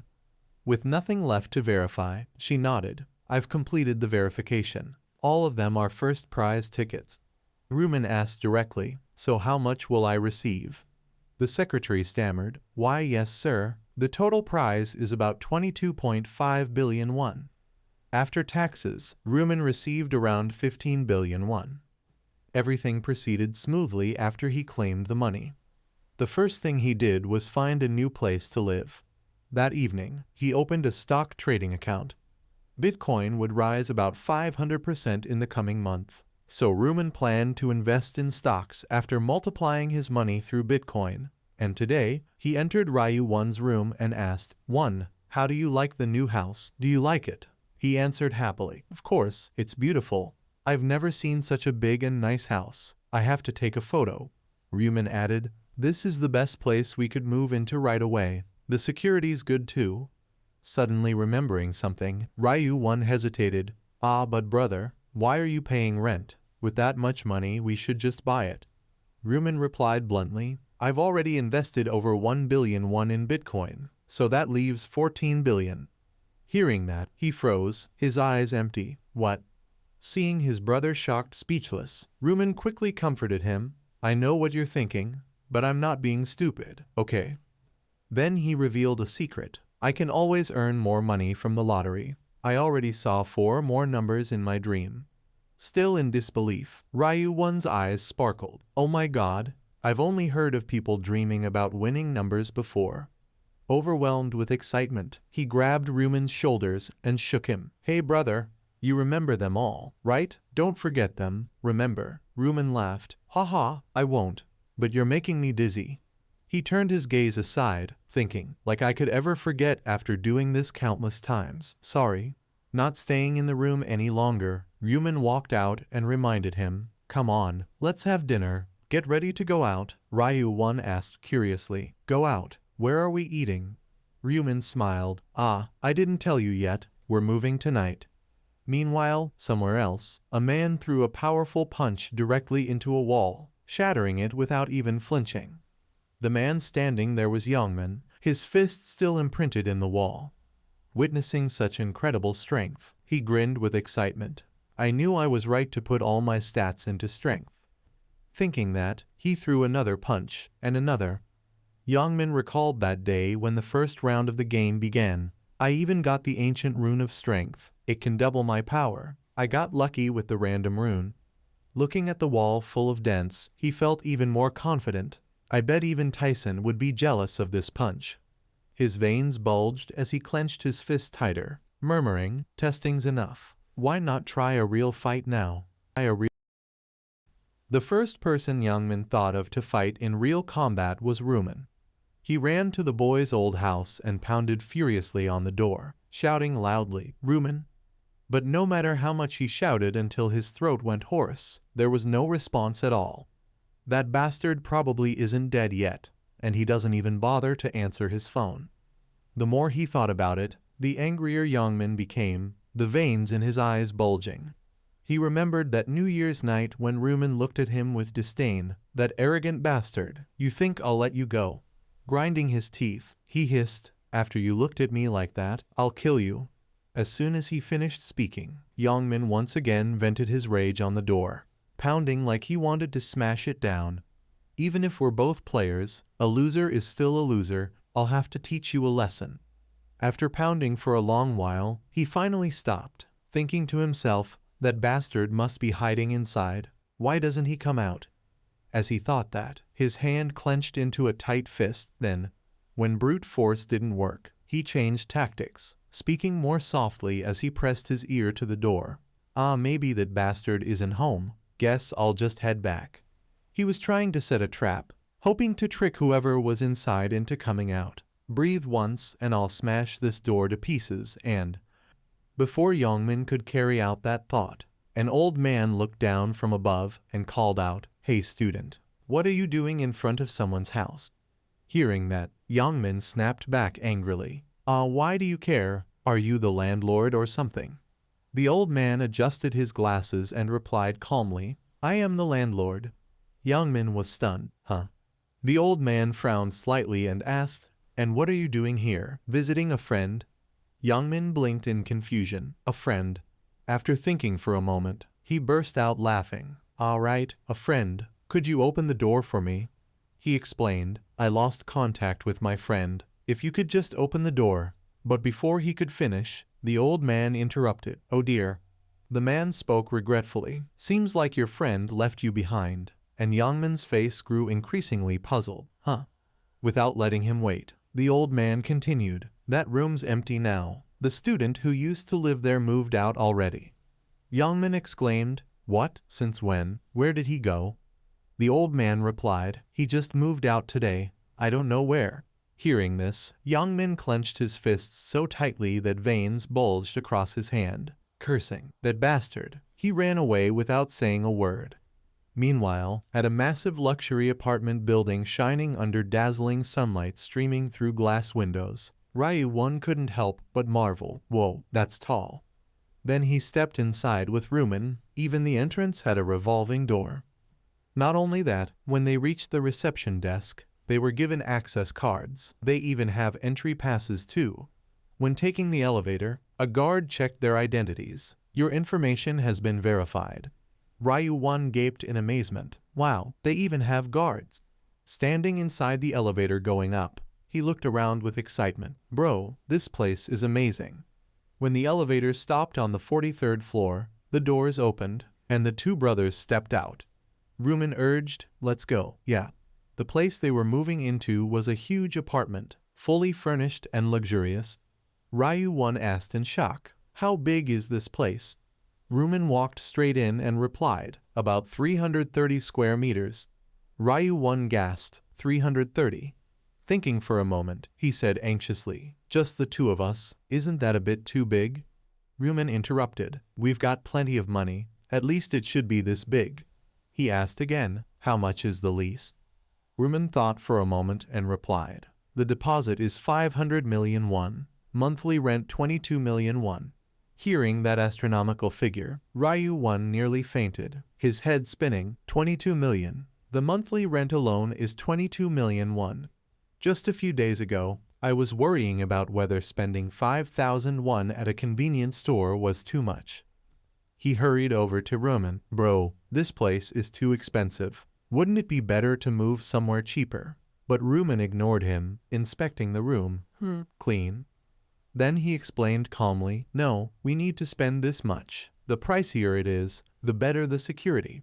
From what Rumen knew, on the first day of every month, all players fall into a deep sleep, making it the most vulnerable time for them. Vulnerable to natural disasters like fires or earthquakes, and to assassins hired by other players. So they must stay in the safest place possible in the real world.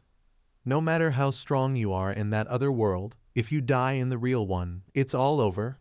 Thinking that, Rumen turned to his brother. "One, you don't like this place?" Ryu-1 smiled brightly. "It's beautiful. Why do you ask?" Seeing his brother's happy expression, Rumen smiled too. "Glad you like it."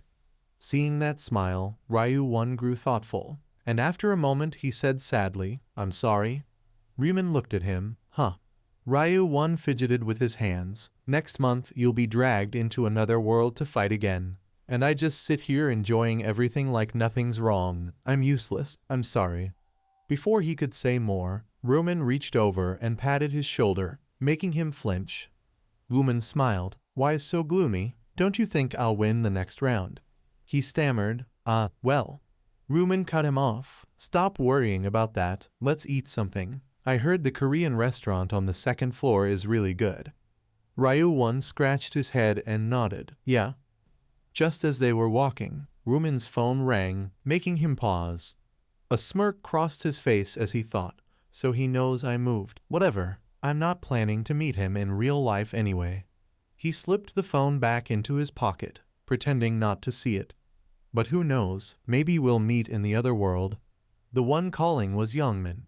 Peaceful days went on. The day after moving, Ryuman came out of his room yawning sleepily. When he saw Ryu-1 holding a bag about to go somewhere, he asked curiously, "One, where are you going?" Ryu-1 smiled brightly. "Ah, you're up." His face was full of excitement. "Yeah, I ordered some rice cakes. I'm going to pick them up." Hearing that, Ryuman blinked. Rice cakes.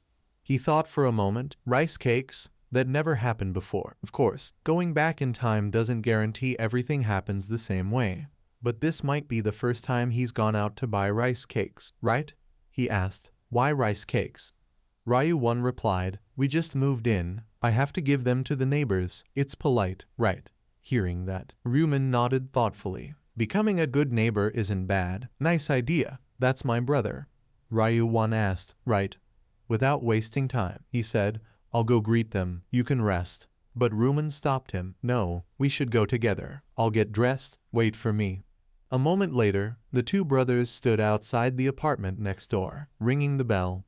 A voice came from inside. "Who is it?" Ryu-1 smiled warmly, holding a plate of rice cakes. "Hello, we just moved in next door. We came to say hi." Hearing that, a middle-aged woman with a kind face stepped out. "Ah, hello." Seeing them, she exclaimed, "You two look so alike. Are you brothers?"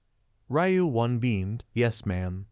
Then he handed her the steaming plate of rice cakes. "We brought some rice cakes for you. They're best when still warm."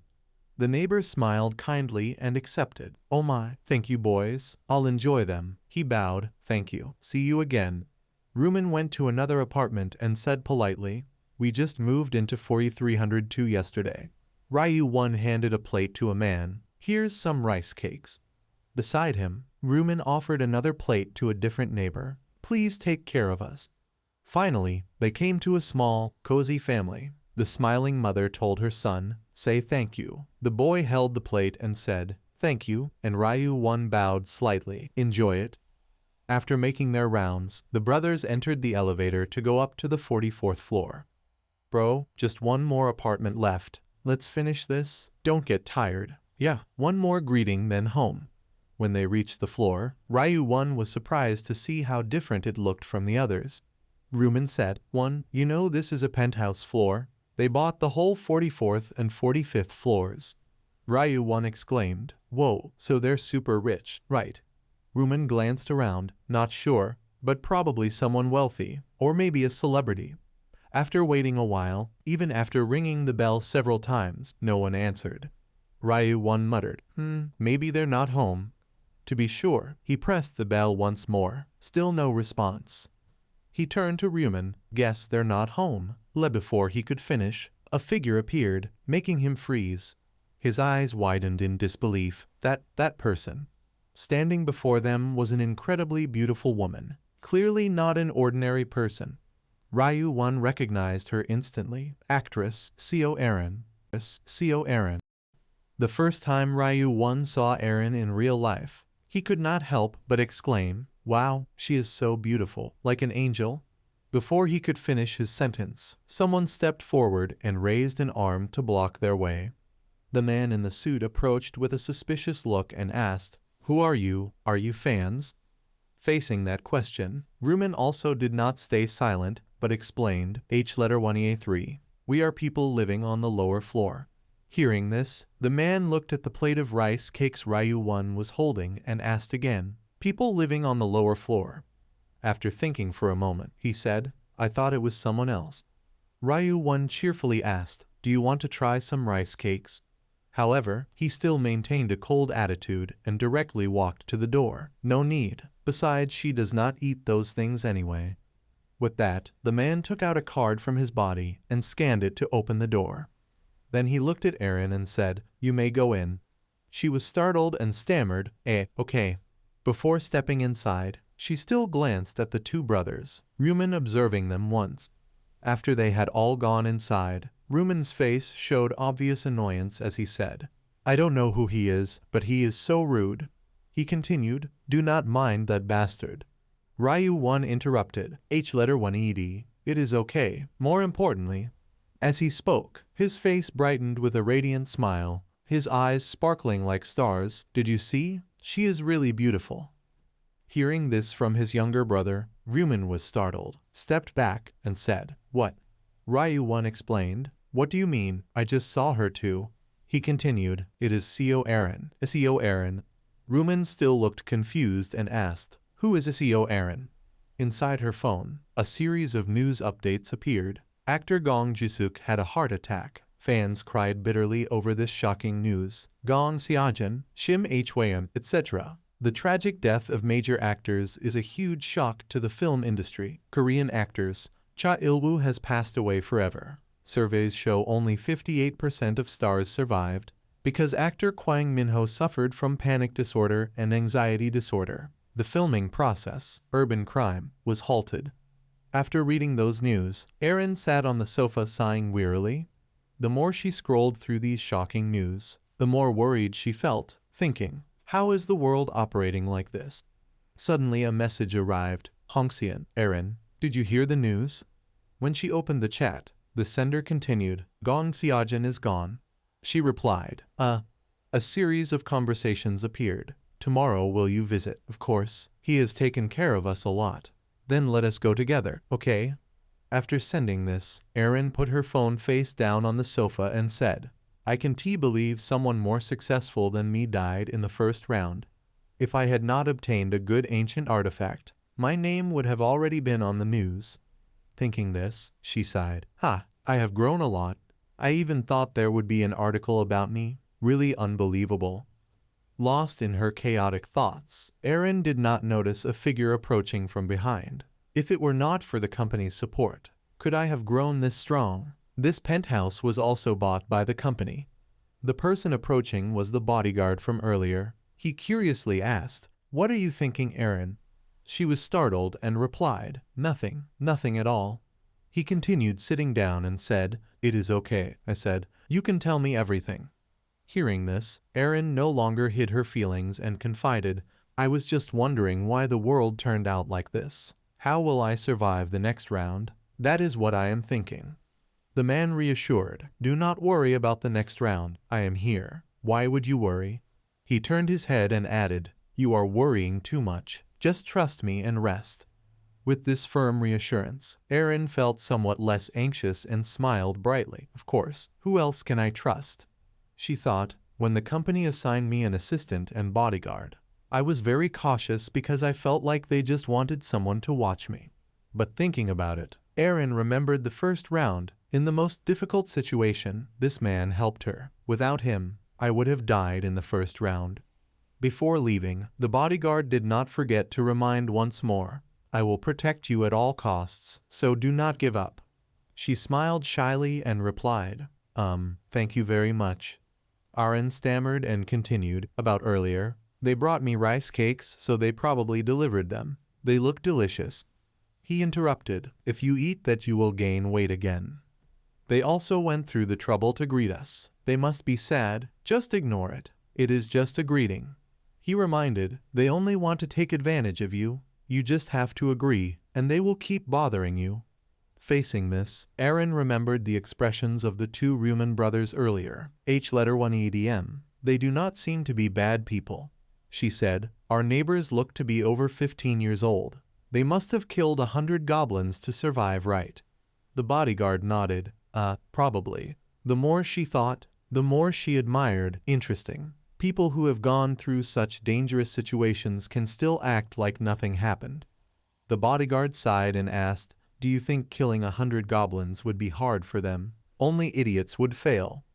But Erin knew he thought that way because he was very strong in the outside world, because his skills in the other world were extremely outstanding. Yet, he is still not as good as that person, Black Claw. He even made me almost feel pity for the goblins. In real life, he must also have some job. I wonder what he does. I could survive the second round if I cooperate with someone skilled. Unconsciously, she could not help but clench her hands. Last time I survived because of luck. Can I survive next time? In the blink of an eye, time quickly passed to the next day, Tuesday, January 31st, 11 a.m. Inside, Ryu-1 was using a vacuum to clean the house. Suddenly Ryuman stepped in and said, You are back. He cheerfully continued, "You are back."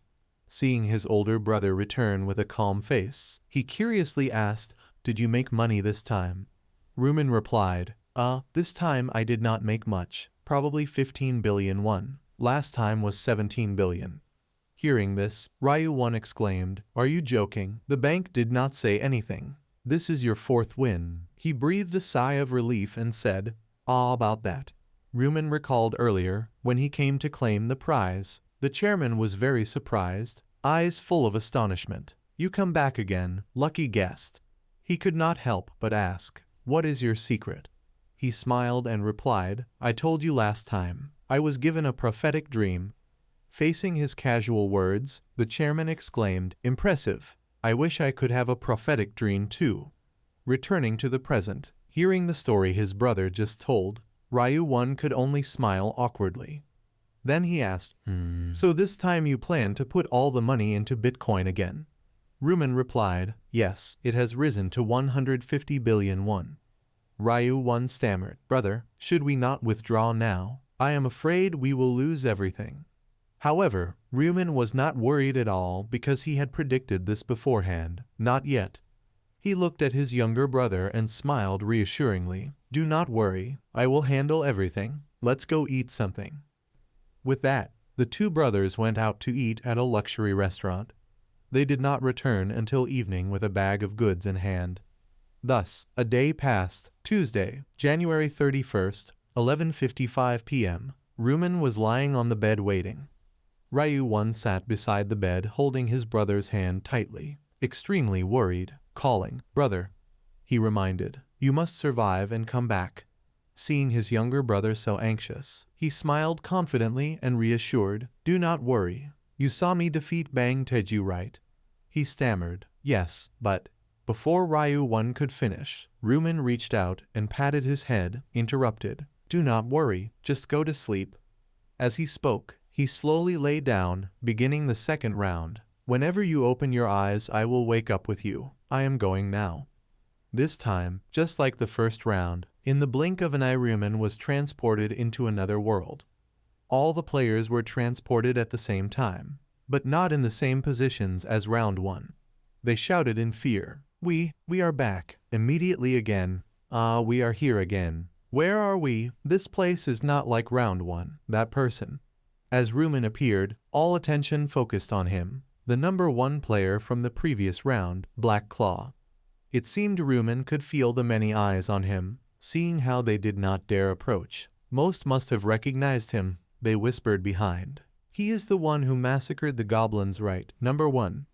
Among them was also Youngman. It seemed everyone had gathered. Rumen looked around wondering, when will it appear? Just then, before everyone's eyes, another angel appeared. "Is everyone here?" Witnessing this, everyone looked confused and exclaimed, "H letter 1A3. Another angel? Yes, what happened?" She replied, "The angel in charge of the first round had an accident and will not appear." They asked in shock, "An accident?" Before they could speak further, she interrupted, "Do not panic, humans." As she spoke, the angel's face changed, wearing a bizarre smile. "I will guide you thoroughly from now on." Without wasting more time, she went straight to the main point. "Since you are all here, I will announce the mission for round 2. As soon as the angel finished speaking, a series of information panels appeared before all the players. Written on them were, Round 2, Main Mission. Select a regional representative within 3 hours, entire region. Number of participants 900,514,645. Number completed none out of 900,514,645. Current region ESC 45-5. Participants 5 of 143. Completed none out of 5 of 143. After reading the mission in front of them, they looked at each other in astonishment and asked, choose a regional representative. What the heck? I guess they will make us kill a few more monsters. Wait, look at the completed section. Does that mean this time everyone can survive?" Facing the players murmuring, the angel smiled and spoke. "You all look confused. Let me explain." She raised a finger and continued, "As you can see, this round has nothing to do with fighting. You only need to choose a representative." The regional representative can use their authority to give orders to others. If they tell someone to crawl, that person must crawl. If they order someone to die, that person will lose their life. Every word she said made the crowd fall silent and listen without missing a single word. Isn't that kind of power amazing? The angel reminded them, after 3 hours everyone will receive their ballot. On it simply write the name of the person you want to choose as your regional representative. Even after hearing that, the man, the mint chocolate boy, still couldn't help but ask, "Is that all? There are no other rules?" She smiled and replied, "Yes, once you vote your mission is complete, and you may return home. Consider it a break." Upon hearing her confirmation, the players were overjoyed, laughing and shouting, "Just vote and it's done. We'll live, no more fighting. This is way easier than the last round." Leaving only that final sentence, the angel disappeared on the spot. So for the next 3 hours you may discuss who will become the regional representative. Remaining discussion time, 2 hours 59 minutes 59 seconds. Finally, they could breathe a sigh of relief. Really, that's all we need to do to survive. Easy as pie. And if you become the representative you even get authority. Youngman stood there angrily swearing, "Damn it, all that preparation for battle for nothing." Hearing that, his subordinate next to him ran up and stammered. Youngman let it go. "Surviving by voting is fine, isn't it?" But he interrupted. "I put all my stats into strength and didn't even get to show off. That's what pisses me off." Standing behind, Rumen heard everything. He thought to himself, he focused on strength that much, so the strength rune appeared this time too. Both Hwang Youngman's rune and this situation are exactly like my memories. Without hesitation he turned and went straight into the forest, ignoring the others still debating. They would argue for 3 hours to pick someone. But that didn't matter. When there's a main mission, there's always a side one. From his inventory, Rumen pulled out his short sword. The side and hidden missions of round 2, level up and obtain a class. Gripping his blade tightly, he muttered, "To do that." Right before him a strangely dressed goblin slowly approached. Rumen made up his mind. "I need to reach level 10 as fast as possible." Not wasting a single moment, he pointed at the goblin, provoking it. "Come here." With that, he gripped the short sword and darted forward, vanishing from his spot. Before the goblin could react, he slashed and tore its body apart in an instant. The system announced, "You have defeated a hobgoblin. Current kills 1 of 100. Triple experience buff used, experience plus 9%, gold plus 15. All stats increased by 1% due to the Butcher rune effect." After finishing the goblin, Rumen moved deeper into the forest. Going deep to hunt was the right call. "Besides," he said, "where there's one goblin there's always a pack." Just as Rumen said, in the nearby bushes dozens of glowing red eyes appeared along with oddly shaped goblins already armed and waiting. Seeing them approach, he couldn't hide his excitement. A grin spread across his face. With so many goblins he was secretly thrilled. Maybe this was a buffet. Indeed, for Rumen this group was nothing. With one swing he could take one down instantly. He slashed decisively, cutting the goblin apart. Blood splattered everywhere. System message: "You have defeated a hobgoblin." On the ground their corpses lay scattered everywhere. Current kills 50 of 100. All stats increased by 50% due to the Butcher rune effect. You have leveled up. Remaining discussion time 2 hours 29 minutes 24 seconds. Hearing that Rumen was surprised, only 30 minutes passed. Status window. In front of him appeared the status panel. Status window. Name Rumen. Nickname Black Hook. Rank Novice. Level 9. Class None. Titles: The Last Time Traveler. Hidden: First to kill an angel. Hidden. Stats: Strength 4. Intelligence 4. Agility 18. Luck 4. Stat points 8. He thought, "I'm already level 9. As usual, Rumen didn't hesitate to allocate his points into agility. Early game, always pick agility first. If I want to engrave the strength rune like Hwang Youngman, boosting strength would help later. But putting all into strength makes survival difficult." His agility increased rapidly from 18 to 24. No matter how strong, if you can't dodge a fatal blow, you're done. Players have 4 stats: strength, intelligence, agility, luck. Strength increases physical attack, stamina, and defense. Intelligence enhances magic damage, willpower, and perception. Agility increases attack speed, movement, and evasion rate. Luck increases critical chance item and gold drops. Just like that, Rumen's agility had reached 30. He glanced aside thinking, no stat is useless, especially for Reapers, since they use both physical and magical damage. Balancing all stats is ideal. Just as he thought that, suddenly rustling behind him made Rumen tense up.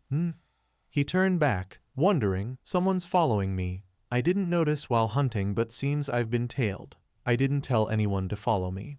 To find out who it was, Rumen pointed his short sword threateningly. I don't know who you are, but show yourself. If you don't reveal your intentions, he emphasized, you'll lose your life. After that, the person finally stepped out from hiding. The one behind the tree was Erin, her face anxious. She raised her hands, stammering, "It's me." Seeing her, Rumen immediately recognized her. That's the actress Seo Erin. Seo Erin was following me. She continued, sorry for tailing you. And not just her. A man stepped out behind her and said, forgive us. It was none other than Erin's bodyguard. We mean no harm, please don't be angry. Rumen looked him over. Above his head appeared the name Nsangchul. He thought, Nsangchul.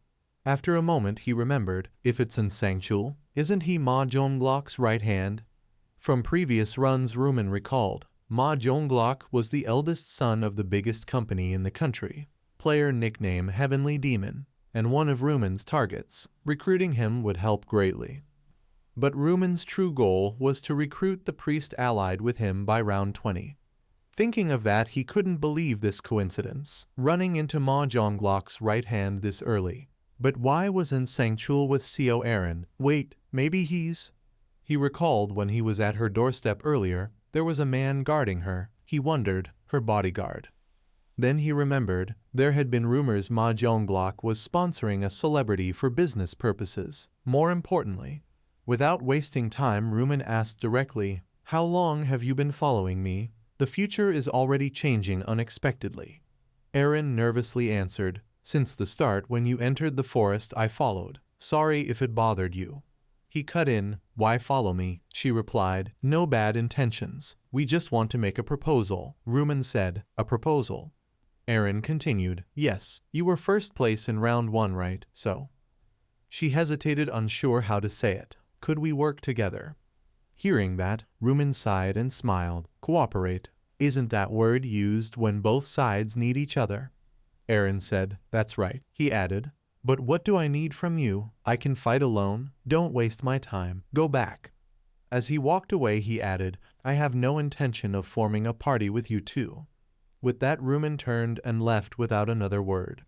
Watching him go, Nsangchul grumbled, what's wrong with that guy? How arrogant can he be? Before he finished, Erin beside him collapsed to the ground, breathing heavily. He called, Miss Erin.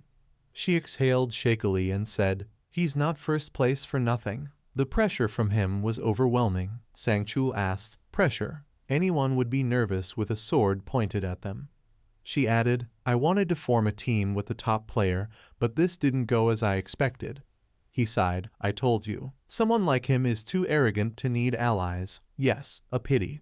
Only then did they look down at the ground. Corpses of goblins lay everywhere. No point wasting time following someone like that. But I didn't know there were monsters in this forest. We should go hunting too. They kept talking without realizing that behind them, a large bush hid a watching figure. I'm not bad. Let's go, bodyguard. Meanwhile, elsewhere in the forest, the quiet air was broken by hurried footsteps. A goblin inside looked around nervously as if afraid of something. Before it could react, Rumen appeared out of nowhere with his knife. Too busy for cooperation nonsense. Forget it. With a single slash, he killed it instantly. Priority now was leveling up. Soloing gives faster experience. The system displayed, you have defeated a hobgoblin, current kills 60 of 100. All stats increased by 60% due to the butcher rune effect. Before he could rest, nearby several wolf-like monsters appeared. Seeing them, Rumen smiled in satisfaction. 5 gnolls at once, lucky me. As he spoke, they all charged at him. their yellow eyes glowing like headlights. Seeing them rush forward, Rumen didn't move yet, instead stood still gripping his short sword. In the blink of an eye his figure vanished, followed by flashes of slashing light tearing through the knolls. Before they even knew what happened, all of them were gone. System message. You have defeated gnolls. Current kills 65 of 100. All stats increased by 60% due to the Butcher rune effect. You have leveled up. You have reached level 10. Finally, the message Rumen had been waiting for appeared. You have met the conditions for promotion. A series of notifications appeared right before Rumen's eyes. You have leveled up. You have reached level 10. You have met the conditions for leveling up. You can now use the shop function. There is a hidden quest. He looked at the information panel in front of him and thought, finally I leveled up. At the top it read, Round 2, Side Quest. Level up before voting time. Obtain a level up item and receive a profession. If successful, receive a 50% discount coupon for daily items. Anyone seeing a side quest for the first time would be confused. They stared at each other and asked, a level up item? Leveling up is not enough yet. Where am I? It does not tell me my profession. Everyone knew getting a profession was good, but the problem was no one knew how to obtain a level up item. Level up items were usually only obtained by completing special conditions. Warriors needed to raise their power stats to at least level 10 and kill 30 monsters within that time to receive a level up item. Berserkers also had to hunt bloodily within the time limit. Assassins had to successfully assassinate monsters multiple times, meaning each person had to complete profession-related activities to obtain a level-up item. Rumen recalled that at first he also continuously hunted monsters and hid in the forest, which is how he obtained the hunter profession. But after learning about the Reaper profession, he had always chosen it. Without hesitation, Rumen took out the angel blood vial and used it. Using it, the system notified, you have used a level-up item. Your profession cannot be changed, so choose carefully. The system asked again, do you want to level up to the Reaper profession? Yes or no? This was the moment Rumen had been waiting for, so of course he did not hesitate and pressed the agree button. I do not even need to think. As soon as he pressed, his profession was confirmed. You have leveled up to the Reaper profession. Because of this, Rumen also received another item, the Reaper Relic effect. When used during the day, weapon attack power doubles. When used at night, attack speed increases by 50%. When resting at night, greatly reduces the chance of being detected by enemies. Your level up reward is the Reaper Relic. The relic obtained was automatically imprinted onto the player's body. In the inventory, Rumen discovered another weapon. Your level up reward is the Reaper Scythe. He exclaimed, I got both the relic and the weapon. You have received a 50% discount coupon for daily items for completing the side quest. Your rank has increased from novice to apprentice. Rank also increased. Status window appeared. Name Rumen. Nickname Black Claw. Rank Apprentice. Level 10. Profession Reaper. Titles. Final Time Traveler. Hidden. First to kill an angel. Hidden. Stats. Strength 4. Intelligence 4. Agility 31. Luck 4. Stat points 6. Additional relic skills. Players were divided into 6 ranks. Novice level 1. Apprentice level 10. Normal level 20. Proficient level 40. Master level 60. Grandmaster level 99.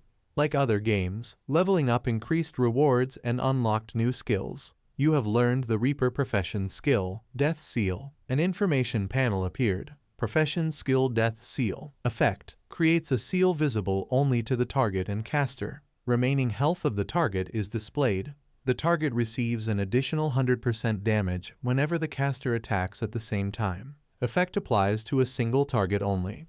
You could also equip higher grade items. Reaper Scythe. Rare weapon type. Attack 200. Effect bonus 1. Each swing adds up to 5 attack. Durability 222 out of 222. Requirement, apprentice or higher. Description. A giant scythe said to be wielded by the Reaper. Novices cannot wield it easily.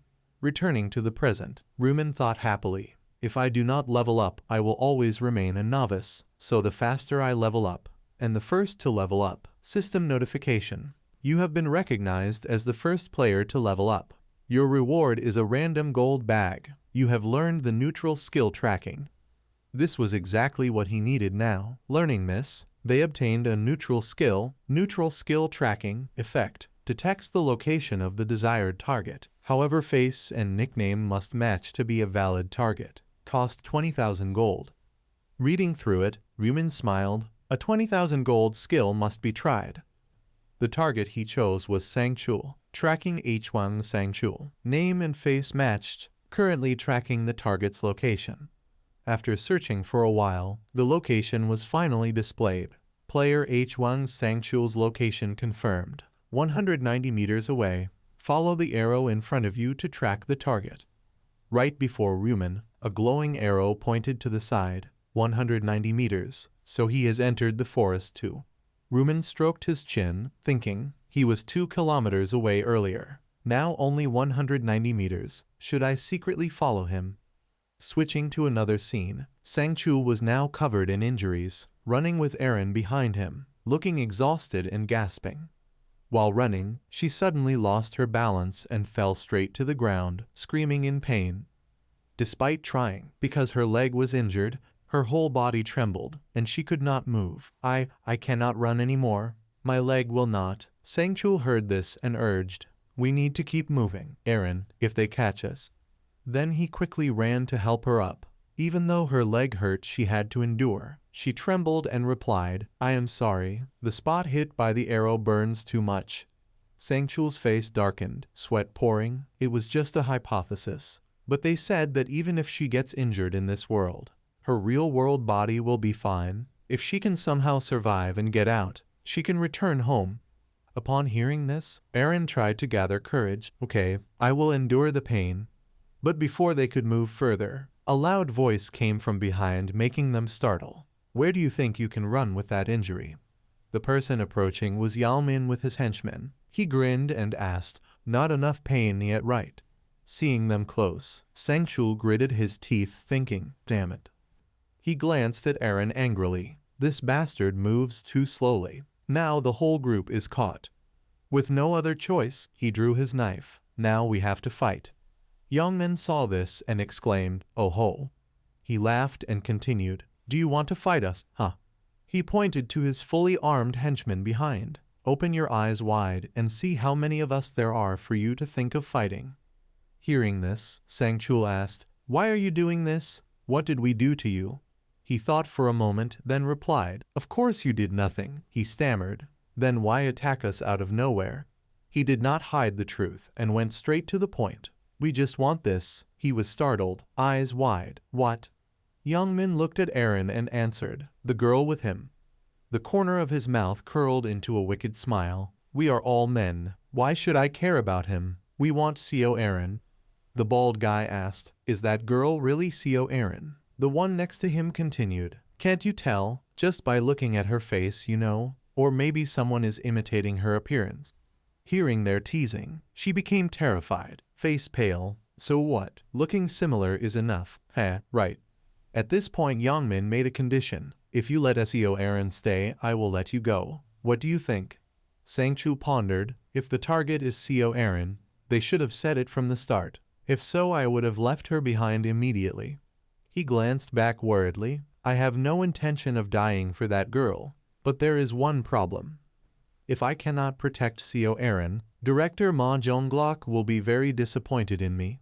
Seeing Sangchul ready with his dagger and unwilling to give up, Youngman laughed. Ha! What is that stance for? You want to fight? He replied. Do you know what you are doing is a crime? He interrupted. Crime? Youngman could not help but clutch his stomach, laughing ecstatically. After laughing, he looked up and continued. You are funny. What law is there here to talk about? Ha! Are you planning to report to the police when you return to the real world? He spoke while making a provocative face. Go ahead and try. But what evidence do you have? This face might not even be my real face in the real world. Hearing this, Sangchul gritted his teeth, thinking, he is right. So annoying.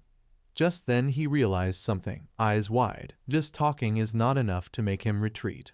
I have to go fight them myself. Looking carefully, he was startled. You are. He did not know when, But Rumen was standing near the tree observing everything. Black Claw. Even Yangmin was shocked because he had not noticed his presence. Since when did this guy? Rumen paid him no attention and walked directly to Sangchu, asking, "What are you two doing here?" Yangmin interrupted, "Haha buddy, why not mind your own business?" Rumen ignored and continued, "I ask who answers, what is happening?" Like a lifeline, without hesitation Sangchul said loudly, "Their target is Co Aaron, so they ambushed us. If you help us I will never forget this favor." Black Claw. Hearing this, he glanced sharply at Yangmin, making him flinch. Rumen asked quietly, "Is what he said true?" He avoided eye contact and waved his hand. "True or not, so what?" He still showed no fear and warned, "This is not your business." Before he could finish, Rumen stepped forward, a red energy like blood radiating around him. "What do you mean? I know these people." Seeing this, he was terrified and staggered back. "Cannot believe my eyes. What do you want to do?" Rumen drew the Reaper's scythe and replied, "I will not let them get hurt. Not let them get hurt." Seeing that Rumen could come forward to help them, Yangmin gnashed his teeth in fury but could do nothing else. In contrast to him, Aaron and Sangchul were overjoyed and hurriedly said, "Haiku, thank you. So everything you did had been planned from the start. Tisk, doing so also benefits me."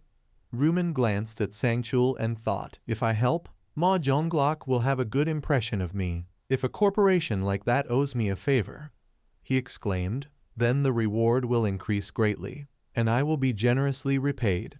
Returning to the present, Rumen looked at Yangmin's group with eyes full of murderous intent. "Besides, I don't like those bastards anyway."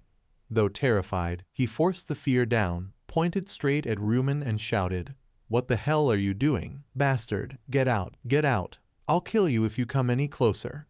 Hearing these words, Rumen didn't react immediately but stood still calculating. After thinking for a moment, the corner of his mouth curved into a grin as he asked, "What's wrong? Don't want to fight me anymore?" The more Yangmin listened, the more confused he became. His face darkened and sweat beaded down. "Damn it. What are you talking about?" He recalled the scene from the first round when Rumen slaughtered the goblins like a madman. "You tore them apart in an instant. You even ranked first last time. If it were me, would you want to fight a monster like that?" Just as he thought that, a loud noise suddenly rang out, making him flinch. His eyes widened. In front of him, Rumen dragged the giant scythe along the ground and said quietly, "If you don't want to fight, then just say it." Though still doubtful, Yangmin swallowed hard and asked, "If I tell the truth, will you let me go?"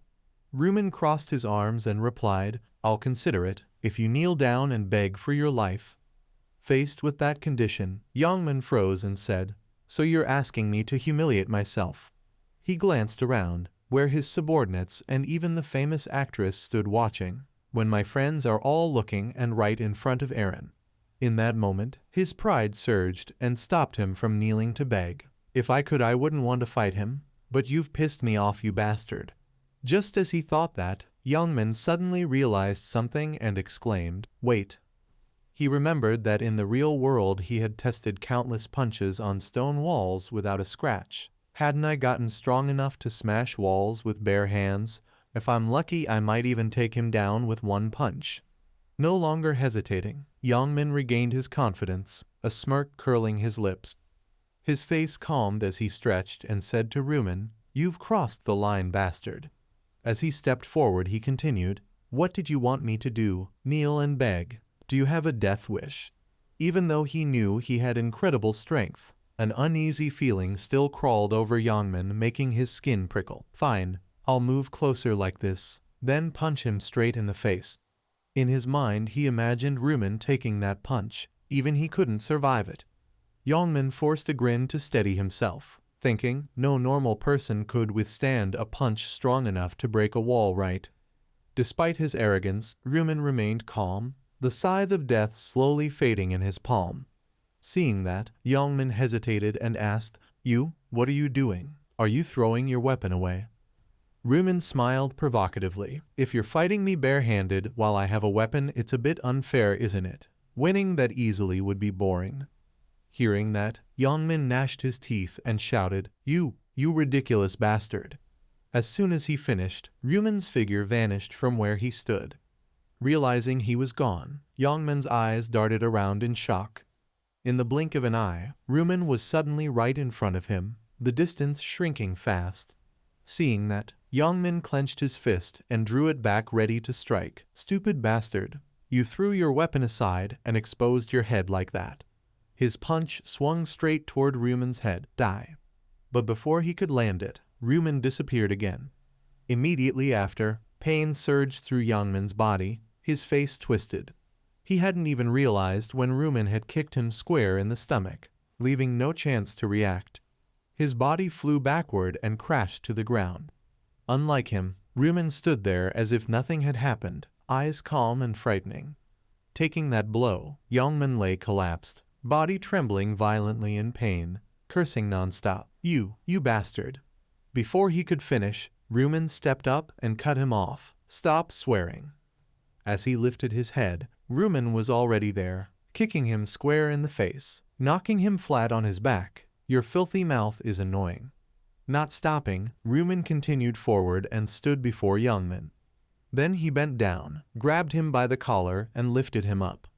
With his other hand, he unleashed a barrage of punches straight into his head. Taking blow after blow, Youngman gradually lost consciousness, his vision blurring. "This isn't punching, it feels like I'm being hammered in the face." Before he passed out completely, he barely muttered, "This bastard is as strong as me, but he doesn't even have the power of ancient language like I do." Countless questions ran through Youngman's mind. How is he this strong? As he thought that, his vision faded under Ryuman's red glowing eyes staring down at him.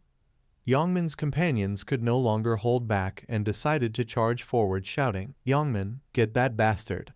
As the words left their mouths, a sharp arrow sliced through the air straight toward Ryuman. Eren shouted, "Haiku, dodge."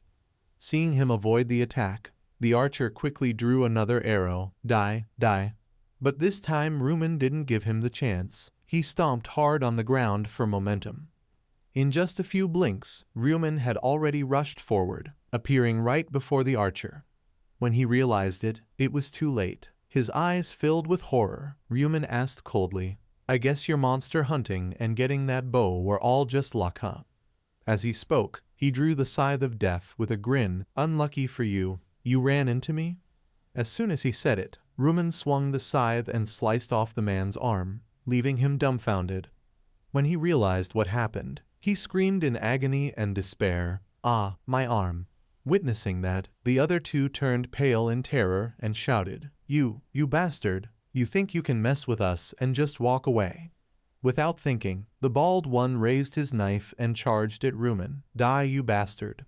Seeing that, Ryuman didn't move, a smirk forming on his lips as he asked playfully, "You think so?" Before he could strike, an eye-shaped mark appeared above his head, Death's Seal. Then Ryuman drew his scythe again and aimed at the bald man. His eyes radiated killing intent as he swung fiercely, as if to tear the bald man apart. While the bald man had just swung the knife and had not yet managed to act, at his feet a blazing red slash swept by. In the blink of an eye his legs were severed, blood gushed out, and he screamed in pain. The other man, witnessing his comrade being taken down, trembled with fear, his face pale and speechless. His legs. Before he could finish speaking, Ryuman, holding the Grim Reaper scythe, lunged forward again with murderous eyes. He spoke, "Daring to attack me with a weapon, you must have some skill then." As soon as the words ended, one of the arms that was holding a weapon was cut off, and a panic-stricken cry rang out. Ryuman glanced at the mark on the top of his head and thought to himself, "As expected of too high, it is different. It has a dual damage effect, so one slash can knock off the armor." Just a moment ago Youngman's group was still very arrogant, but now each of them lay collapsed on the ground with fatal wounds, yet he did not regret doing this, it was too easy. Although he had made them suffer pain, Ryuman still felt it was not enough, but I cannot finish everything like this. He tightened his grip on the scythe, making the other man flinch. "I must deepen this fear, so they will no longer dare come near me." Of the 4 men, now one is crippled in both legs. The bald man lay crawling on the ground with one arm severed, his voice trembling. Please stop. The brown-haired man stared wide-eyed at Rumen in horror and pleaded, I am about to die, please spare me. Before he could finish speaking, Rumen slammed the Grim Reaper's scythe into the ground, silencing him. Say less, you just coughed up a little blood, you are not dying yet. After speaking, he sighed tiredly, thinking that group is done next. At that moment, Rumen glanced to the side. It turned out behind the big tree Youngman had woken up at some point and was hiding there to take cover, but Rumen had noticed him hiding was useless. Saying that, he swung the Grim Reaper's scythe straight at him and shouted, no exceptions. The slash came like lightning and cut off one of Youngman's arms before he could react. By the time he realized it was too late, his arm was gone and blood poured out endlessly. Seeing Youngman's pitiful state, Rumen was even more satisfied and admonished, stop crying like a baby. He recalled the hellish dark days of being bullied by his people throughout the school years. That was nothing. Thinking of that, Rumen's anger surged, and he swung again to sever Youngman's remaining arm. Compared to the pain you caused me, none.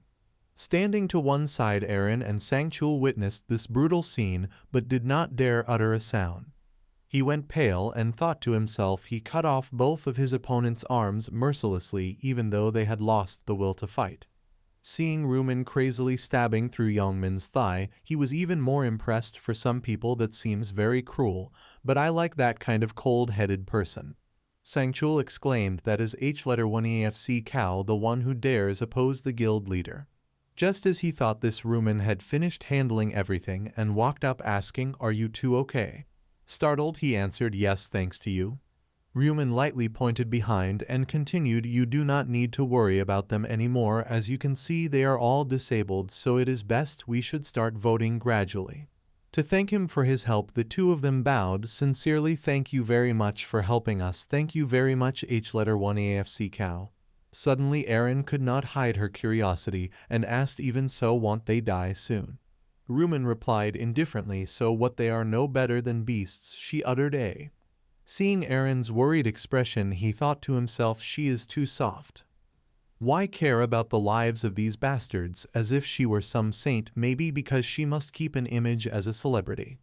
At this moment Sangchul raised his hand and asked, H1AFC Cow, may I ask? I hope you do not mind. Rumen answered, what is it? He continued, why did you spare them? Killing them in this world would not be a big problem. Those words struck Youngman like a thunderclap and snapped his hazy mind awake. But fortunately for him, Rumen had no intention of killing them, the reason being he was Ma Zhonglok's right hand. After thinking for a moment, he answered frankly, simply put, killing them brings no benefit. He asked in surprise, no benefit?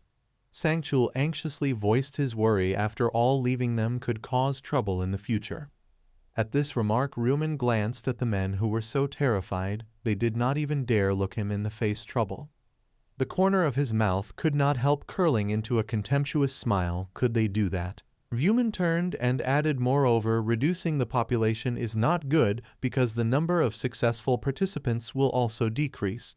Sangchul said, Only now did he notice that if the number of successful participants decreased, the places for survivors would also decrease. He even considered these aspects. His understanding of the game was truly different. He really was impressive. Thinking this, Sangchul sighed and replied, I understand, we will stop caring about this trash. Seeing there was nothing else here, Rumen also turned and walked away. Then I will go, he hurriedly called. Wait, H1AFC Cow. Before letting him go, he tried to press, if you give me an account number, I will send a reward in the real world later. Rumen cut him off, no need. Watching his figure fade, Sangchul was astonished and wondered, does he help others without reward? To clarify this, he decided he would report this to the guild leader immediately. Suddenly Youngman's painful screams made Sangchul glance back. He thought, although I want to kill them, I must restrain myself, because as H1AFC Cow said, killing them brings no benefit. To vent his anger before leaving, he spat on Youngman's head and cursed, you bastards, let's go. Aaron, she replied, understood. At the large training yard, most of the players were still standing here to find the elected person. Please give me all your votes. Please vote for me. If you vote for me as area representative, I will do a good job. No, instead of him, I am confident I can do better. Because of this, two angry men rushed to attack each other. Ha, you fat pig, what did you say? How dare you call me that? Seeing things getting more tense, a man hurriedly intervened. Both of you stop fighting. Even combined, we are still too weak. What is there to gain from fighting? A woman beside him added, that's right. Seizing the opportunity, she continued, those easily provoked are not fit to be representative. Let me do it. Just as she finished, someone else interrupted. Wait. A slick-haired guy ran up from somewhere, pointed at himself, and said loudly, my father is a member of parliament. Am I not more suitable to be the representative? The others did not believe him. Ha, your father a member of parliament? How the hell can that be true? While they were still arguing, questioning each other, suddenly a powerful voice rang out, making everyone stop and turn around. Everyone. At that moment, a green-haired player named Mint Chocolate Boy spoke up. There are only 2 hours left until voting ends. We should not waste time like this. We need to vote quickly. The brown-haired man asked in surprise, then how do we decide who to vote for? Do you have any suggestions? Mint Chocolate Boy replied, yes, very good ones at that. Hearing this, everyone began to clamor, asking, really, who? Quiet please. It seemed this whole matter had been in Mint Chocolate Boy's plan. The corner of his mouth curved into a smile, thinking, these people obey every word I say. It turned out he had a secret weapon. As expected, they again fell under his persuasion.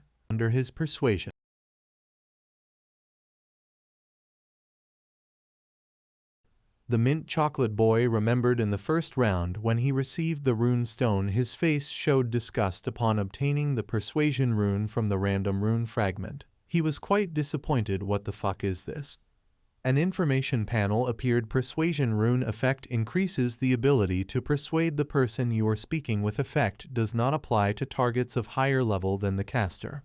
He was astonished and wondered, persuasion rune, how could it have an effect on monsters that cannot even speak? While he was still struggling to deal with the goblins, suddenly the Mint Chocolate Boy noticed something. He turned his head back, but he had already found a reasonable way to use it. Right then, behind him, a man was pinning a goblin to the ground, holding a sharp dagger, and exclaimed, nice one of them, hold them down to stop them from moving. While he was about to finish off the goblin, the Mint Chocolate Boy spoke up, everyone, the woman over there is in danger. Leave those goblins and help her. The moment the words ended, the others were enchanted by the persuasion rune. No longer caring about anything else, they rushed toward the woman. Okay, coming, help her first. Seeing the sight of them leaving and the goblins lying weak on the ground, he slowly approached. I repeat this method to steal the nearly dead goblins and easily killed 100. Thinking of that, he still felt no regret for his actions. If I am lucky, I will easily become the regional representative. Not wanting to waste any more time, the Mint Chocolate Boy looked around and spoke, everyone, we should pick the candidates first. We should narrow the choices down to about 5 people to make voting easier. The others agreed with this idea. Not a bad idea, quite reasonable. We will get nowhere if we keep calling for people to vote for themselves. Seeing his plan being completed step by step, he continued, then let us reduce the number of candidates first. If you want to nominate someone, raise your hand and point to that person. Upon hearing this, the shiny-headed man happily raised his hand to nominate himself, but the Mint Chocolate Boy stopped him. Ah, of course, you cannot nominate yourself, otherwise everything will go back to how it was. Hearing this, he lowered his hand, disappointed, with an unwilling expression. But the others affected by the persuasion rune followed him, saying, right, there is no other way. He secretly laughed, thinking it is so easy to persuade these lowlifes, haha. The other players standing around were still pondering, but who to nominate now? I do not know anyone. I do not want to see anyone other than me become the representative. The Mint Chocolate Boy cheerfully said, just as expected. So quiet at this point, only those who stand out can be nominated. And finally, what was to come did come. A man raised his hand and said, I want to nominate the Mint Chocolate Boy as representative. He thought to himself, nailed it. The man continued, after all, the representative should be someone rational and capable of leadership. The Mint Chocolate Boy pretended to be clueless and asked me. They turned to one another and said, "Yes, you are handling the situation very well, right? You agree too, right?" He laughed inside, "Haha, another fool." Thinking this, the mint chocolate boy put on his fake face and said, "Thank you for praising me so highly. Is there anyone?" Before he could finish, another player nominated, "I want to nominate H letter 1 AFC Cow." Hearing that he was not too displeased, it made sense. After all, there is no reason the one ranked first in the previous round should not be nominated. Very quickly many other hands went up. "Then I want to nominate the one ranked second last round. Life is a documentary. I want to nominate the third ranked H letter 1 EAFC Long on the right hand." Upon hearing this, the mint chocolate boy raised his hand high and asked everyone, "So we now have 4 candidates. Is there anyone else?" Seeing no reaction, he clapped and said, "Then let's finalize these 4 before voting. Can each person give a speech?" And of course he would let himself go first. "Me first. Persuading these pathetic people is child's play." He began smiling and speaking, "If I become the regional representative, I will." Suddenly a voice from behind cut him off. "Stop spouting nonsense." Startled, the mint chocolate boy turned to look behind him. The person walking up was a fierce-looking man with the nickname "Life is a Documentary." He was ranked second in the region. Life is a documentary. Without letting the mint chocolate boy say anything, the man's face was filled with killing intent as he shouted, "I do not want to hear the bullshit you are saying anymore." Facing these rude words, he frowned in annoyance and asked, "What are you doing?" The man replied, "Hey, mint chocolate boy. The corner of Life is a Documentary's mouth curled with contempt. You think this world is that simple? Everyone will completely obey a few words you spit out." That statement froze the mint chocolate boy in place, his eyes wide in shock. What he discovered my skill already? No way, he must be bluffing. The fierce man continued cursing, "Who are you to decide who will become the regional representative, you cheap instigator?" Yet the mint chocolate boy refused to back down and decided to retort, "You have crossed the line. There is a saying, words show the face and character. Do you need to speak such insulting language?" Saying that he felt somewhat relieved. "Yes, that should do it." Suddenly that voice rang out again, "You bastard." The effect of the persuasion rune did not apply to Life is a Documentary. He looked even angrier than before. "You dare lecture me? Are you tired of living?" At that moment he realized something was wrong. The skill had no effect on him. No way. Seeing that gentle words did not work, Life is a Documentary angrily pointed at the players and shouted, "Hey, you idiots, forget that candidate crap and vote for me or I will kill you all." Got it? The mint chocolate boy sighed again and interrupted, "You are truly beyond saving." He forced a smile and continued, "Do you think people will listen to you if you speak like that? Stop humiliating yourself and step back." Life is a Documentary's face suddenly darkened, his teeth clenched. In a blink, he swung his knife, slashing across the mint chocolate boy's neck. Blood sprayed everywhere. His eyes were still wide open, not yet understanding what had happened. Clutching his neck and gagging like a chicken, Life is a Documentary grew more excited. "I told you, mess with me and you die." As he finished, the mint chocolate boy stopped breathing, his eyes rolled white. After disposing of him, the man looked at everyone and threatened, "If you do not vote for me, then start digging your graves." The people recoiled in horror. He is dead. That man killed the mint chocolate boy. Insane murderer. Blood dripped from the tip of Life is a Documentary's knife, dark red. He pointed the knife at the crowd and asked, "So what? Any objections? Come here." One of the players angrily pointed at him and cursed, "Lunatic, you must be insane." Hearing this, the corner of his mouth spread into an evil smile. Then, without giving anyone time to react, Life is a Documentary directly killed all those who opposed him. "If you will not come here, then I will come get you myself." While killing innocents, he laughed loudly, thinking, "Wonderful, no police, no collars, no cameras." In this place he could do whatever he wanted without anyone stopping him. He could kill at will. After finishing off the dissenters, Life is a Documentary pointed his knife at the remaining people. "If you do not vote for me, then next round it will be your turn, understand?" Faced with his words, the other players went pale, too frightened to speak. Life is a Documentary was exhilarated because they feared death, so they would vote for him, and if possible he would become the regional representative. And in his mind another target appeared, H letter 1 AFC Cow. "I will kill that annoying bastard first. If I kill him, I will become number 1. Scene shift inside the forest. Rumen was still relentlessly hunting monsters. Notifications kept appearing. Defeated gnolls. Kill count 206 over 100. All stats increased 100% thanks to the Butcher rune. Triple experience buff applied. You have leveled up. You are now level 16. Hearing that, he wondered, did I just reach level 16? Looking at the monsters lying all over the ground, Rumen thought the higher the level, the slower the leveling. Even after killing more than 200 monsters in 2 hours, I have only leveled up 6 times. On the positive side, hunting has become easier, clearly, because I possess both the Death rune and the Butcher rune. These 2 runes help him double weapon damage and double stats. There was nothing left to linger for. Rumen relaxed his hand and said, it is probably time. From his palm, the Reaper sighed. Dissolve. Time to leave. A notification appeared. Remaining voting times 8 hours, minutes, 0 seconds. It is time to vote. Summoning all players in the region to the starting point. When the announcement was made, it was also the moment when all the players were brought back to the starting point, including Youngman's group, who appeared covered in injuries. Nearby, Sangchul, along with Aaron and several others, were also returned. Just as they reappeared, their faces suddenly showed panic as they looked ahead. What is that? Lying on the ground were countless bodies scattered everywhere, blood splattered all around, the corpses of the players. What the hell happened here? Aaron shouted in horror. Don't tell me that person killed all of them. Hearing that, Rumen thought to himself, it seems like this time Jungsik is leading again. Jungsik, the leader of the Jungsik gang and the second strongest warrior in his district. Damn, his personality is absolute garbage. The more Rumen looked at his face, the more disgusted he felt. It would be best to defuse that bomb before it explodes. Although he knew it was necessary, he still had to endure for now, but this was not the right moment.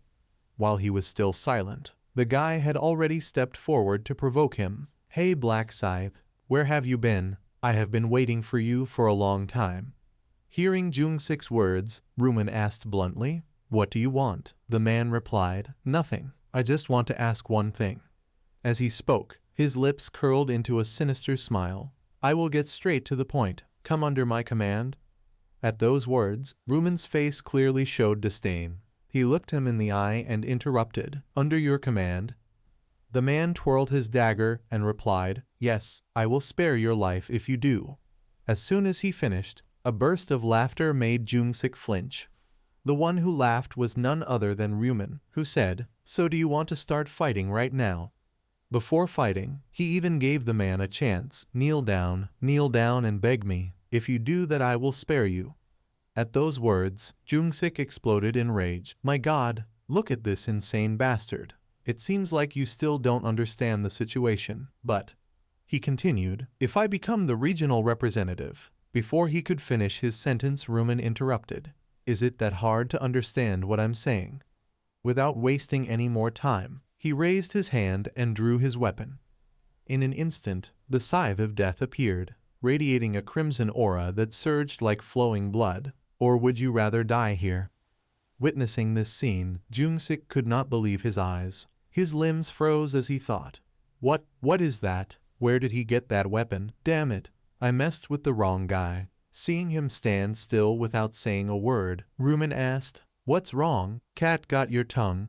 Though he did not show it outwardly. At that moment Jungsik was consumed by fear. His teeth clenched tightly as he tried to calm himself. After a while he finally spoke. Hey, I am Jungsik, leader of the Jungsik gang. Do you really think I would kneel before someone like you? As soon as he finished, he swung his dagger and shouted, grab that weapon of yours and come at me, bastard. Seeing how agitated he was, Rumen became even more pleased. Still as short-tempered as ever. Enough joking around. He looked directly at Jungsik and thought, if I reveal my power and get voted for, it will be troublesome. I must make Jungsik the representative so I can use him in round 3. Thinking that, Rumen's eyes glanced upward calculatingly. It is about time the angel appeared. As soon as he said that, just as expected, the angel revealed herself and spoke. You are all gathered now, humans. Seeing this, Jungsik felt like he had just been saved, but Rumen's voice startled him. You are lucky. As he spoke, Ryumin put away his weapon and warned, "Next time before you challenge someone, make sure you know who they are, unless you want to die early." Hearing that, Jung-sik no longer dared to react, but just stood there frozen like a statue. He gritted his teeth in fury. Damn it, almost had a heart attack. I'll let it go this time, but just wait. If I become the representative, I will make him pay for this humiliation 100 times over. Without wasting time, the angel went straight to the main point and asked, "Have you chosen your representative?" Then her gaze fell upon the corpses lying on the ground. "I see. It seems in these 3 hours you did more than just talk. Of course, I don't care if you worthless humans die anyway." As she spoke, she raised a finger before her face. "Shall we begin the voting session?" Immediately, before everyone, a system panel appeared. "The vote for the representative will now officially begin. You each have 1 vote, and the player with the most votes will become the representative. Look at the person you want to vote for and think of voting." The system added, "Players who do not vote within 5 minutes will be eliminated from the round and disappear. Remaining time 0 hours 4 minutes 59 seconds. Everyone began glancing around wondering, "Look at the person we want to vote for." Then, seeing several players looking at him, Jung-sik smiled smugly. "Just as I thought, everyone's looking at me." While he was enjoying himself, he suddenly noticed something. His eyes widened in anger. He pointed furiously at a chubby girl and shouted, "Hey you chubby bun girl." She was startled. Me. Seeing she wasn't looking at him, Jung-sik cursed repeatedly. "You want to die? Why aren't you looking at me?" The girl hurried to explain, No, I already voted for you." To stop anyone from thinking otherwise, he threatened, "If you don't look at me, you're all dead," who just turned their head. After a while, the time finally ran out. Remaining times a minute 0 seconds. The angel appeared and announced, "Time's up. Luckily you stupid humans managed to finish voting." She clapped and said, "Shall we tally the votes?" Very quickly the results appeared, written on top. Regional Representative Selection. Voting results. 1. Life is a Documentary, 2,412 votes. 2. Black Scythe, 277 votes. 3. Black Dragon in My Right Hand, 249 votes. 4. Chubby Steamed Bun, 6 votes. 5. Cute Little Bird, 5 votes. Seeing the results, Jung-sik gritted his teeth thinking, "I am number 1 but only 2,412 votes, and Black Scythe came second." Thinking that, he glared angrily at the players behind him. "Those bastards. I told them to only vote for me, but they voted for Black Scythe too." After the results appeared, the angel continued, "We have our result. Life is a Documentary is the regional representative. I will grant you command authority so that you can give orders to everyone." A notification appeared. "You have become the regional representative. As a representative you are granted command authority." Hearing this, Jung-sik burst out laughing joyfully. Hes, I will make you regret not killing me, Black Scythe, if I order everyone to kill him." But while still elated, he suddenly froze. In the information panel, temporary skill, command authority, effect. You can order players and control them. Players cannot disobey your orders under any circumstances. Usage limit 10. All 10 out of 10 uses remaining. You can only order 1 player at a time. This skill does not apply to a rank players. Jung-sik shouted, What is this? Only 10 uses. And it doesn't work on a rank players, meaning all a ranks can ignore my orders." The angel looked down and said, "Now then, my dear humans, you probably think the voting is over, right?" She continued, "Not quite. This round has a hidden mission." Hearing that, the players asked in shock, "What does that mean? A hidden mission?" A system window appeared before them. Round 2, Side Mission. Level up before voting, reach a rank and find an upgrade item. You will receive a 50% discount coupon for today's shop if successful. Sangchul and Aaron exclaimed in confusion. "Huh, what is this? An upgrade item? Level up to a rank?" The angel laughed in amusement and asked, "The mission window was set to appear at level 10, but you didn't notice, right?" One player scratched his head. "If there are no monsters, how can we level up?" She glared and replied, "What do you mean? The forest is full of monsters." She sighed. "TCH, don't be too gloomy about that. Only 80,000 people can reach a rank this round anyway." she added. By the way, someone in this area has already reached a rank, the players asked curiously. Someone leveled up already. Who is it? The angel snapped her fingers and replied, let's check the side mission results to find out. Quickly the data appeared, side mission results in round 2, all regions, rank 1, Black Scythe, Reaper level 16, 39 minutes 42 seconds, rank 2, Demon of Heaven, Dark Knight level 10, 2 hours 36 minutes 15 seconds, rank 3, Idiot, Mage level 10, 2 hours 37 minutes 17 seconds, Region Esques 45-5, Black Scythe, Reaper level 16, 39 minutes 42 seconds. Reading that, everyone was shocked, thinking, the first to level up was Black Scythe. Without needing to say it, they all turned their gaze toward Rumen. He was the first in this area to level up. Facing all those staring eyes, he did not care at all, they wondered. And he is even a Reaper. He is even a... Upon hearing that Rumen's class was Death God, the players were puzzled and asked each other, Death God? What kind of class is that? Sounds powerful, huh? Ah, so that's why he carries such a huge scythe around everywhere, huh?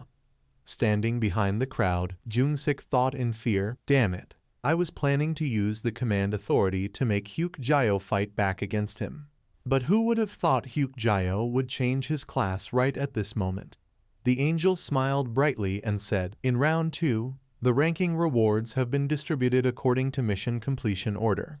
She looked at the ranking board and continued, so the one who changed class in our area is the player Hyuk-Jae. Her eyes showed surprise as she exclaimed, oh, you not only ranked first in the current area, but also first across all areas. The angel looked at Rumen and asked, impressive Hyuk-Jae, your Death God class is very unique, and even your nickname suits it too. Tell me, how did you come up with that nickname? Her question carried a probing tone. Did you know beforehand that you would receive the Death God class? Rumen looked up and replied, I didn't know I would get a class that fit my nickname either. Facing such an absurd conversation, even a player was astonished. So perhaps becoming a Death God is destiny, huh? That's right. He smiled slightly, thinking, even angels don't know how to obtain the Death God class. They only know it's a special one. The angel laughed in praise. So this is destiny. How interesting. Her eyes glimmered with a dark light as she continued, and in this area, someone actually changed class. So you are the only one unaffected by the command authority, huh? A player heard that and asked, he won't be affected by the command authority. What do you mean by that, angel? She replied, since we are talking about it, I might as well explain. The command authority does not apply to humans who possess a class. Therefore, the area representative cannot order Hyuk-Jae to obey. That's how it is. She explained further. Besides, the command authority can only be used 10 times. So just because someone is an area representative doesn't mean they have unlimited power. Haha. The players were somewhat relieved. Only 10 uses, huh? Aha. So that's how it is. Seeing that everyone now knew this secret, Jungsik bit his teeth in frustration and cursed, damn it, that damned angel. How could she tell them that? At that moment the angel snapped her fingers and said, now we must reward Hyuk-Jae, the one who obtained a class the earliest. As soon as she finished, she flicked her hand, and a notification appeared. Congratulations, you have completed the mission as first place in the current area. Congratulations, you have completed the mission as first place across all areas.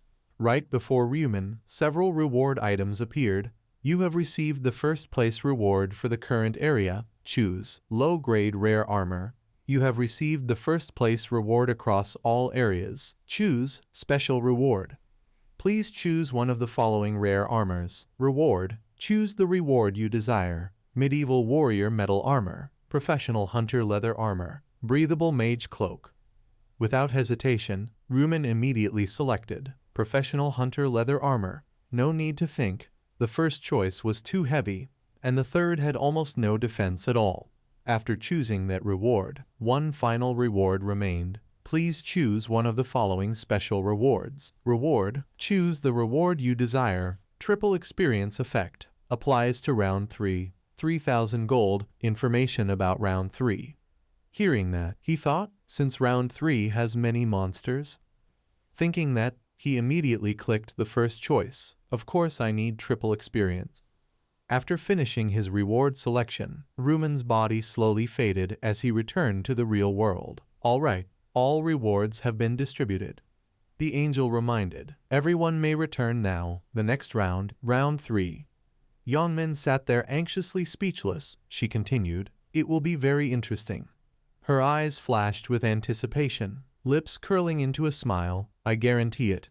As soon as she finished, all players returned to reality. An information board appeared. Summary of Round 2 results. All areas. Survivors, 873,500,205. Current area, ESCs 45-5. Survivors, 4,988. Souls will soon be transferred to bodies in the existing dimension. March 1st, 2023. Next round will begin. We will see you in the next round. Congratulations on surviving. Souls will soon be transferred to bodies in the existing dimension.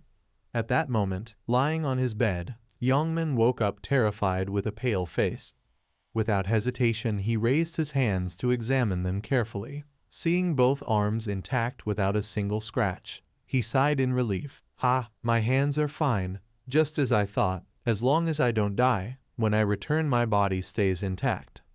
Still, a lingering fear haunted his heart as Yeongmin kept reminding himself, "I will never mess with Hyuk-jae again, never, damn it. I don't want to get involved with that heartless bastard anymore."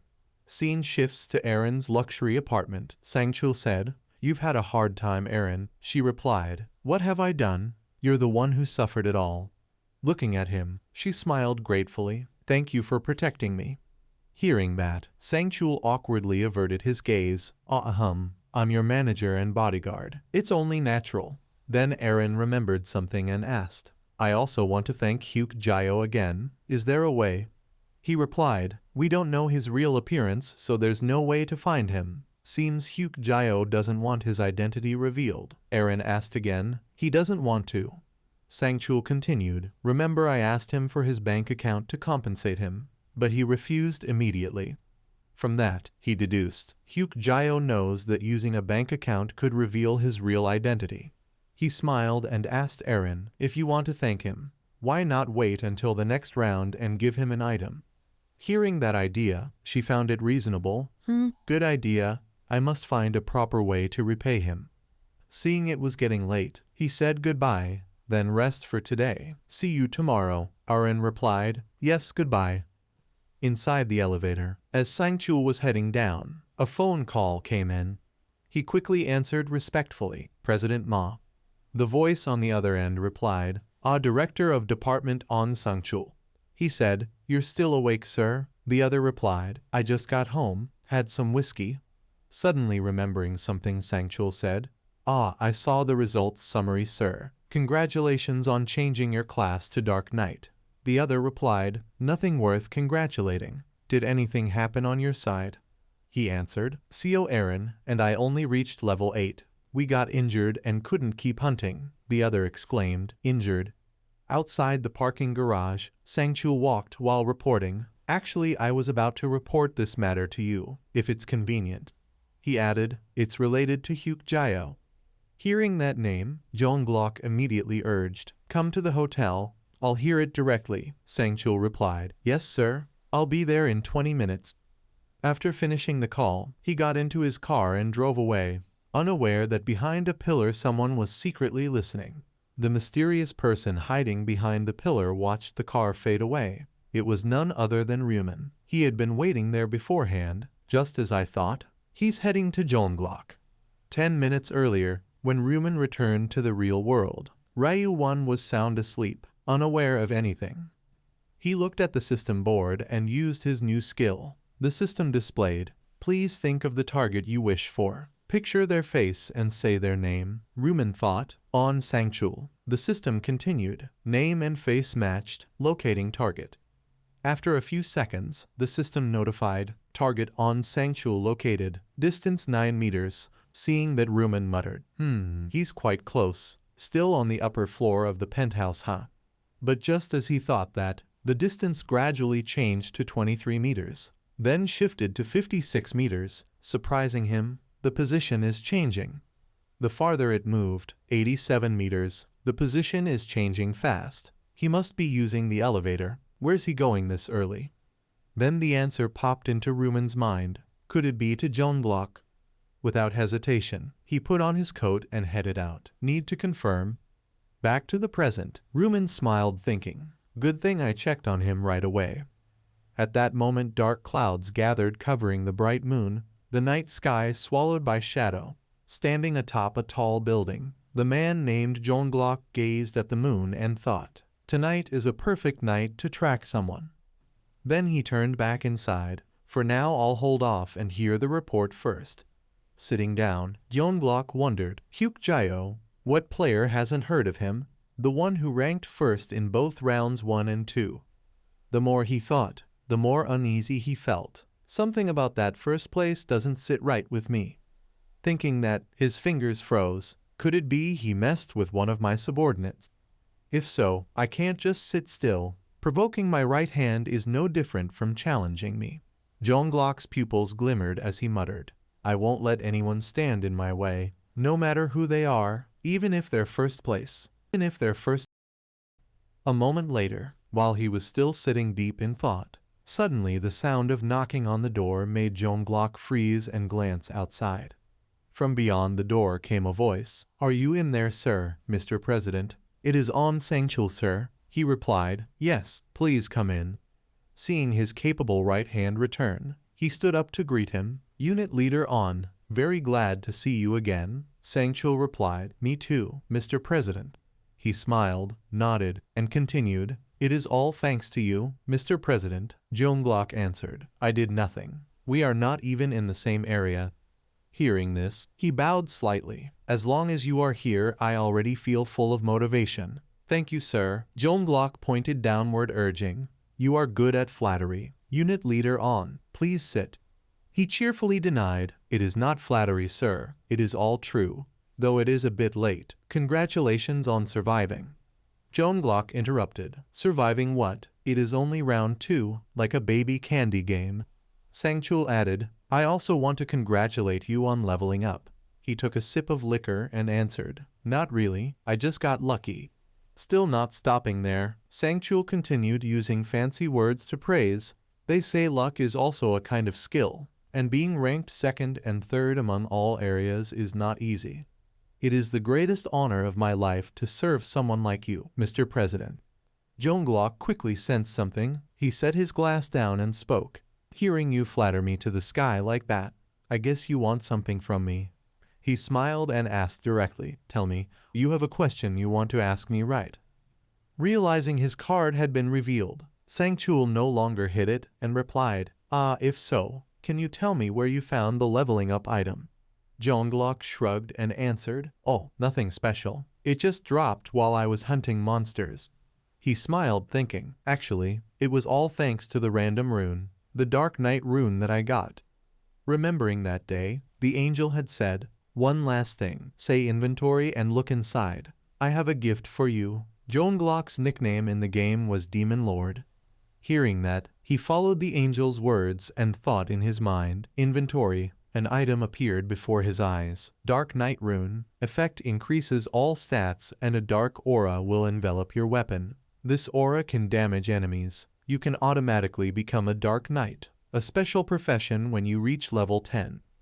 Reading this, he still could not believe his eyes and asked himself, Dark Knight rune. I can become a Dark Knight when I reach level 10. Returning to the present, Jongblock still sighed continuously. About this item, I was lucky in round 1, when my random rune turned out to be an almost cheating item. But, even with a subordinate I trust like family, I cannot reveal all information. Anyone can change in a blink of an eye. Human nature is like that. Thinking this, he spoke, Unit Leader On, let us return to the main topic. Who hurt you? Jongblock's eyes flashed with killing intent, asking, Was it Hyuku? At that question, Sangchul quickly waved his hands, replying, What? No, not at all. Actually, he was the one who saved me. Hearing that, Jongblock was surprised and stopped. Saved you? Tell me in detail. After listening to Sangchul's story for a while, he finally understood the whole situation. So because those thugs targeted actress Seo, You almost died, he replied. Yes, if Hyuku had not appeared, both of us might have died. He added, Miss Erin might have survived, but she would suffer psychological trauma and could not continue working in the entertainment industry. Jonglok sat silently thinking, I almost lost a valuable subordinate and my business too. Thinking so, he asked, what happened to those thugs? They are dead, right? Sangchul replied, although Hyuku made them taste pain worse than death. He actually did not kill them. Hearing this, Jonglok asked in surprise, why is that? He replied, he said killing them was useless. If the total number of people decreases, the number of survivors in the next round will also decrease. This also made Jonglok feel it was quite reasonable. What he said was not wrong, but who knows what tricks they will play in the future.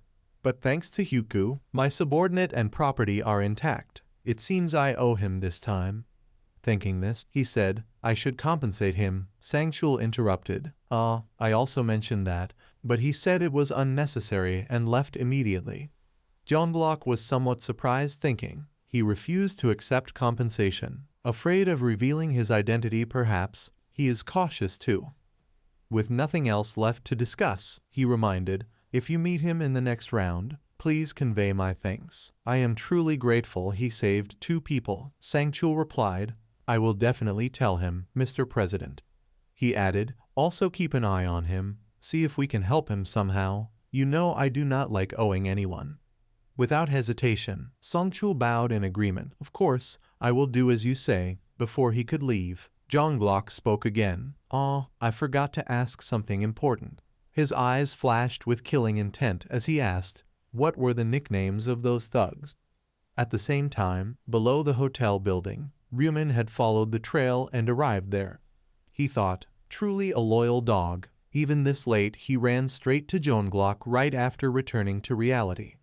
Thinking this, Ryumin turned to leave. I should go back. Anyway, I have already confirmed his destination. If I linger around here, it will only cause suspicion.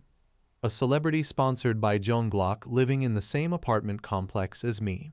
I should thank my younger brother. He recalled the day when Ryu-1 invited him to deliver rice cakes. If the 2 of us had not gone to give rice cakes to the neighbors, we would not have met Erin, and I would not know the connection between Sangchul and Erin. Thinking this, Ryumin opened the taxi door and sat down. If I use the neighbor excuse as leverage, it will be easier to gain Jonglok's trust, but I still have to consider whether I should take Jonglok with me in round 20. The Dark Knight rune of Jonglok is so powerful that it is almost like cheating. However, it also has disadvantages, such as having no upgrade reward rune and being forced to become a Dark Knight. But the biggest disadvantage is that to use Dark Aura, a power of the Dark Knight, one must accumulate a special type of mana called Dark Mana, and Dark Mana cannot be obtained by normal means. In a way, this skill suits a perverted person like Jonglok. Thinking this, Ryumin involuntarily felt a chill. Working with such a madman is dangerous. For now, I will treat him as a candidate. I can use him however I want. Thinking this, he suddenly remembered another person. Besides him, there are still many talented ones. Without wasting any more time, Ryumin made a decision. As soon as morning comes, I should get to work right away. Early the next morning, at convenience store QS24, a sigh was heard. Phew. Inside the store, the owner was sitting gloomily, resting his hand on his forehead. What should I do? As he spoke, he noticed someone opening the door outside. At this rate, revenue will drop by half. The person who entered turned out to be his daughter. She cheerfully called out, Dad. Seeing his daughter return, the owner forced a smile and said, Oh, hello, Julie. She replied, Hello, Dad. Why are you sighing like that? He answered, Sigh, it is like this. Lottery tickets have been completely suspended. Hearing that, she asked in surprise, Huh, why so suddenly? He replied, The government came up with an excuse that sounded reasonable, but they said it was because of the players. He continued, They said they do not know what skills the players will use. Hearing this, Julie suddenly remembered the news. The man who won the first prize in the lottery 4 times in a row, pocketing $62.7 million. The secret to winning 4 times. I saw it in a dream. Lottery sales halted due to consecutive wins. Because of this, the convenience store owner was exhausted and troubled. Rent and labor costs made things very difficult now. So what should I do? She comforted. Do not worry, Dad. Julie smiled brightly and said, I am about to graduate. From now on I will help. As she spoke, she paused. But wait, if I find a part-time job to increase family income, would it help? The owner smiled bitterly. Julie, dear, let me handle the money. You focus on your studies. He asked, your grades are good. Do you not plan to go to university? Your dream is to become a doctor, right? But she immediately replied, Dad, I gave up that dream already. In this situation, school is not important. Hearing that, he bowed his head and said, you are right. Now money does not matter. If something bad happens, you could die in the next round. The more he thought, the more tired he felt. Lately I have been thinking too much. I am sorry. Julie, seeing him like that, she worriedly called, Dad. Julie held his hand tightly to comfort him. What are you apologizing for? It is not your fault, he stammered, but... Before he could finish, she interrupted, I am fine, I promise. I survived round 2 and even got a profession. He asked in surprise, a profession? She said without hiding, showing her palm glowing green. Yes, wait a moment, Dad. Immediately, a faint energy flowed into the head of the convenience store owner. He was startled. What was that just now? Julie explained, this skill called blessing. I got it from my support profession. It slightly increases all stats. They say it boosts vitality for ordinary people. And indeed, just as she said, he felt much healthier. This skill is amazing. I feel full of energy. She happily replied, I will use this skill on you often. Julie smiled brightly, reminding her father, so cheer up. Seeing his caring daughter, the store owner felt much better. Okay, I will cheer up. As he said that, a customer entered through the door, making him look up and greet, welcome. But when he saw that the person entering was Rumen, he froze. That customer was. Julie saw that her father seemed to know Rumen, so she asked softly, Dad, you know him? He replied, He is the winner. He continued, the winner guessed the same number for 100 tickets. As he said that, Rumen also came over and spoke. Hello, sir. Do you remember me? I bought 100,000 won worth of lottery tickets. Hearing that, the shop owner looked puzzled and asked, Yes, I still remember, but what are you doing here? Before the man could understand anything, Rumen bowed and answered, First of all, I want to apologize, sir. The shop owner asked in surprise, Why are you apologizing all of a sudden? He explained, I saw the news. Because I kept winning the first prize, the store had to stop selling lottery tickets. He added, I am sorry for accidentally causing losses to your shop. The owner forced a smile and waved his hand. Don't worry, it's not your fault. Not being able to sell lottery tickets anymore won't make me starve. Even though he said that, Rumen still didn't feel satisfied. Still, I feel guilty because you were affected by me. After saying that, he quickly took out a large envelope from his pocket. I want to compensate you, even though this amount is not too big. The shop owner exclaimed in shock. What is this? He answered, it is 10 million won. Hearing that number shocked the man even more. He quickly waved his hands, refusing. You don't have to do that, take it back. But Rumen didn't listen. Please take it, sir, because I really caused trouble. Without letting the shop owner say another word, he turned around and walked out. I'll go now, sir. The man hurriedly called after him. Hey you. Looking at the large sum of money in front of him, the shop owner held his head and sighed. Oh my God, how can I accept such a big amount? Julie called, Dad. She quickly grabbed the envelope and said, Let me run after him and return it. He replied, Yes, return it to him. Without wasting time, Julie ran straight outside, chasing after Rumen. Seeing his figure walking ahead, she shouted, Wait for me. Hearing that he stopped and turned back, Julie asked, Rumen, is that you? Rumen replied in surprise, And you are? She smiled and said, Don't you know me? I am Min Julie. We are classmates. He still looked puzzled and asked, Classmates? Seeing his expression, she felt a little disappointed. Don't tell me you didn't know we were in the same class. Rumen smiled and said, I'm sorry, I'm not good at remembering faces, But in his heart he thought, of course that was a lie. From his memories of previous rounds, Min Julie was his classmate and the daughter of the convenience store owner. She also had a special profession as a buffer, specializing in giving support effects to teammates. At that time he remembered meeting her by saving her life once. Back then Ryumin had just learned that she was his classmate and was really surprised that such fate existed. The reason he made up a coincidence to meet Min Julie was to bring her to his side. Back to the present, Julie looked at him and asked, "Shall we go somewhere to talk?" Of course Ryumin didn't refuse and agreed right away. All right. A while later in the park, the two were sitting on a wooden bench talking. Julie held the envelope of money and returned it to Ryumin saying, "Here, take it." He asked, "Isn't this the money I just gave?" She replied, "We can't accept such a big amount, so please take it." Ryumin smiled and thought, well, receiving 10 million won would feel burdensome. I knew they wouldn't take it, because she is the kind of person who doesn't like to live in debt, no matter how hard life is. Julie urged, "Take it back, my hand hurts."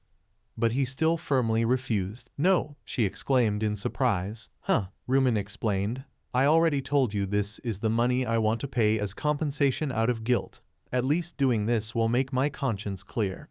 Julie hesitated, "But the amount is too big," he interrupted. "No matter how big it is, I still want you to take it. If not, I will feel guilty and keep thinking about it."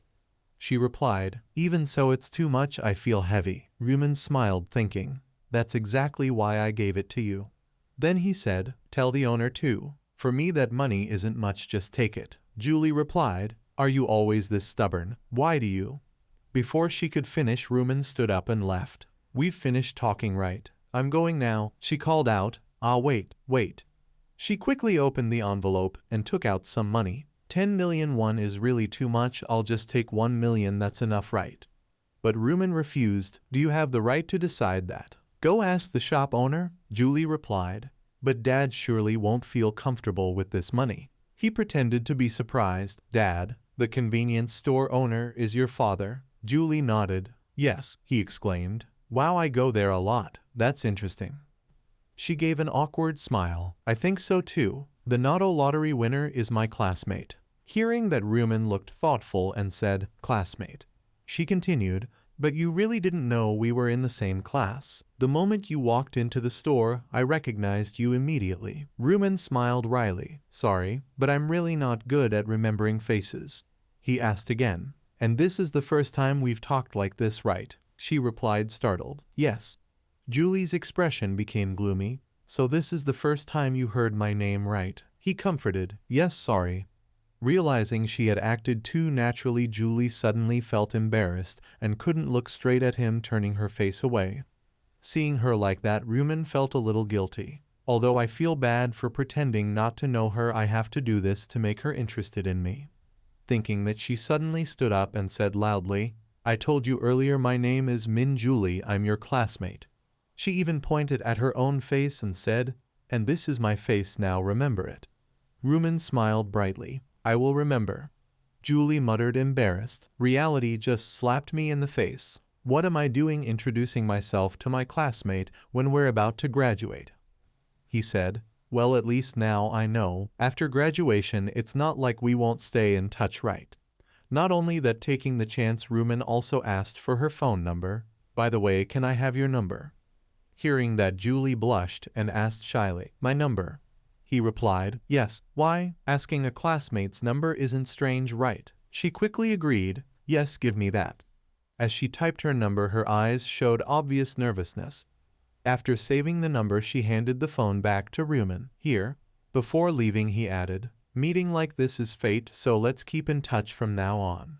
Though she didn't quite understand what was happening, Julie still agreed. Okay.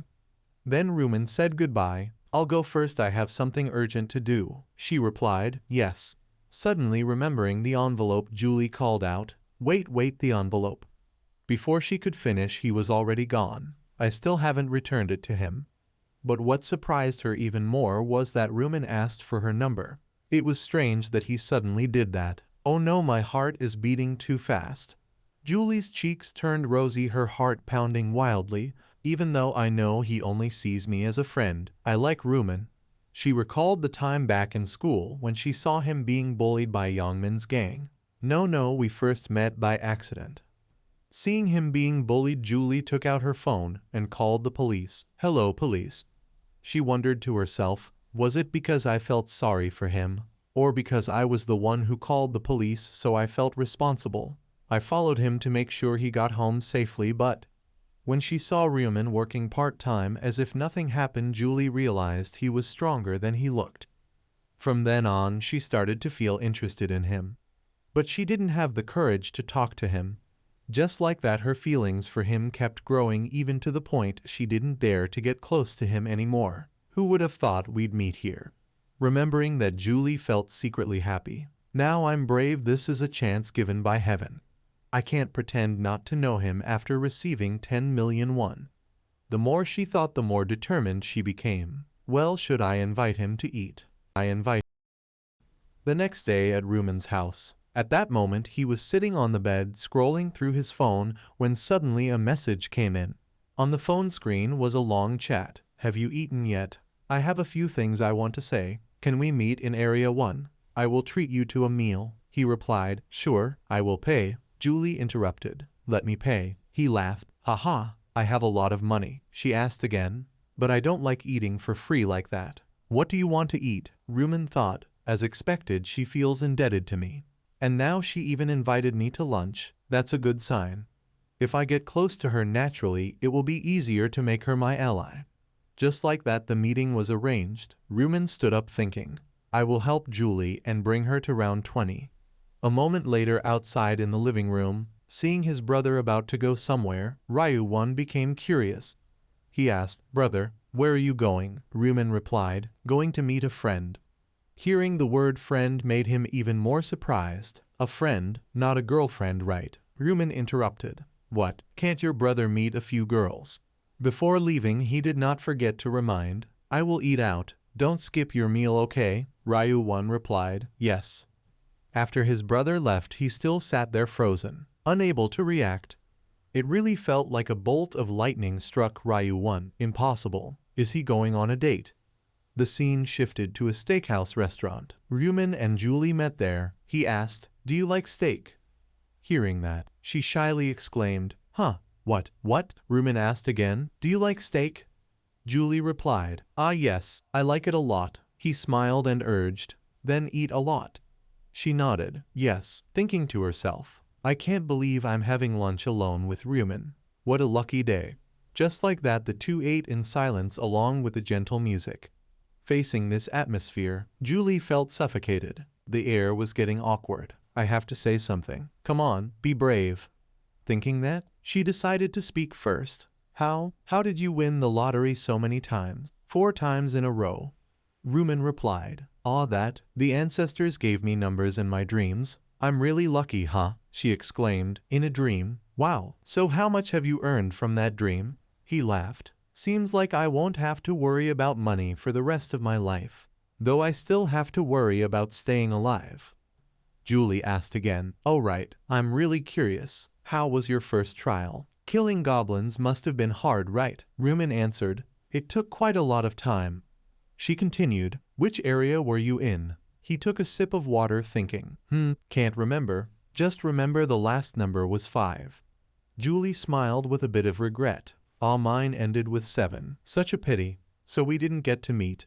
Seeing her expression, Rumen secretly laughed. Don't be disappointed, my friend. We will meet, because the areas will merge when the number of survivors decreases. The conversation continued with many more questions. What level are you? Level 10. Me too. Do you have a class yet? Not yet. What about you? Julie happily said, luckily I got a job transfer item. It's called Buffer. Rumen pretended to be surprised. Buffer, huh? He continued, that means you can give your teammates buff effects like in games. Luckily this time she's also a buffer. Julie asked, want to see? There's a skill called Blessing. It boosts all stats. He exclaimed, oh really? Show me. Without hesitation, she used Blessing on him.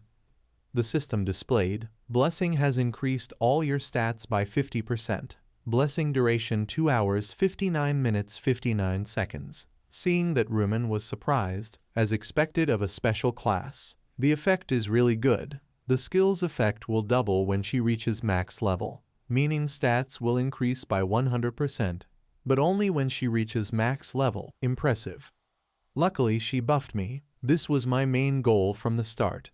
The reward I got from the first side mission job change was a random gold pouch, meaning it gives a random amount of gold, and it's affected by the luck stat. So the higher the luck, the more gold received. Thinking that, Rumen smiled at Julie and said, "Nice effect. Thank you, Julie." She cheerfully replied, "If you need a blessing, just ask. This skill doesn't consume my energy." He answered, "Understood." Suddenly remembering something, Rumen asked, "Didn't you say you had something to tell me?" Julie startled, "Ah, right. I was going to say that first." She continued, "Thank you so much for the 10 million won. My father also told me to thank you." Julie stammered, "And I will try to return it soon, no matter what." Rumen interrupted, "That's all you wanted to say? I told you not to worry." She added, "If you don't need money, maybe you want something else." "Ah, I know."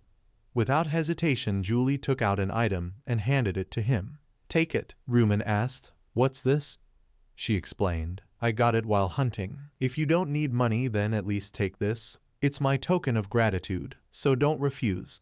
After eating and chatting, they said goodbye. The meal was great. "See you next time." "Alright, be careful in the next trial." "Haha, yes, live so we can meet again."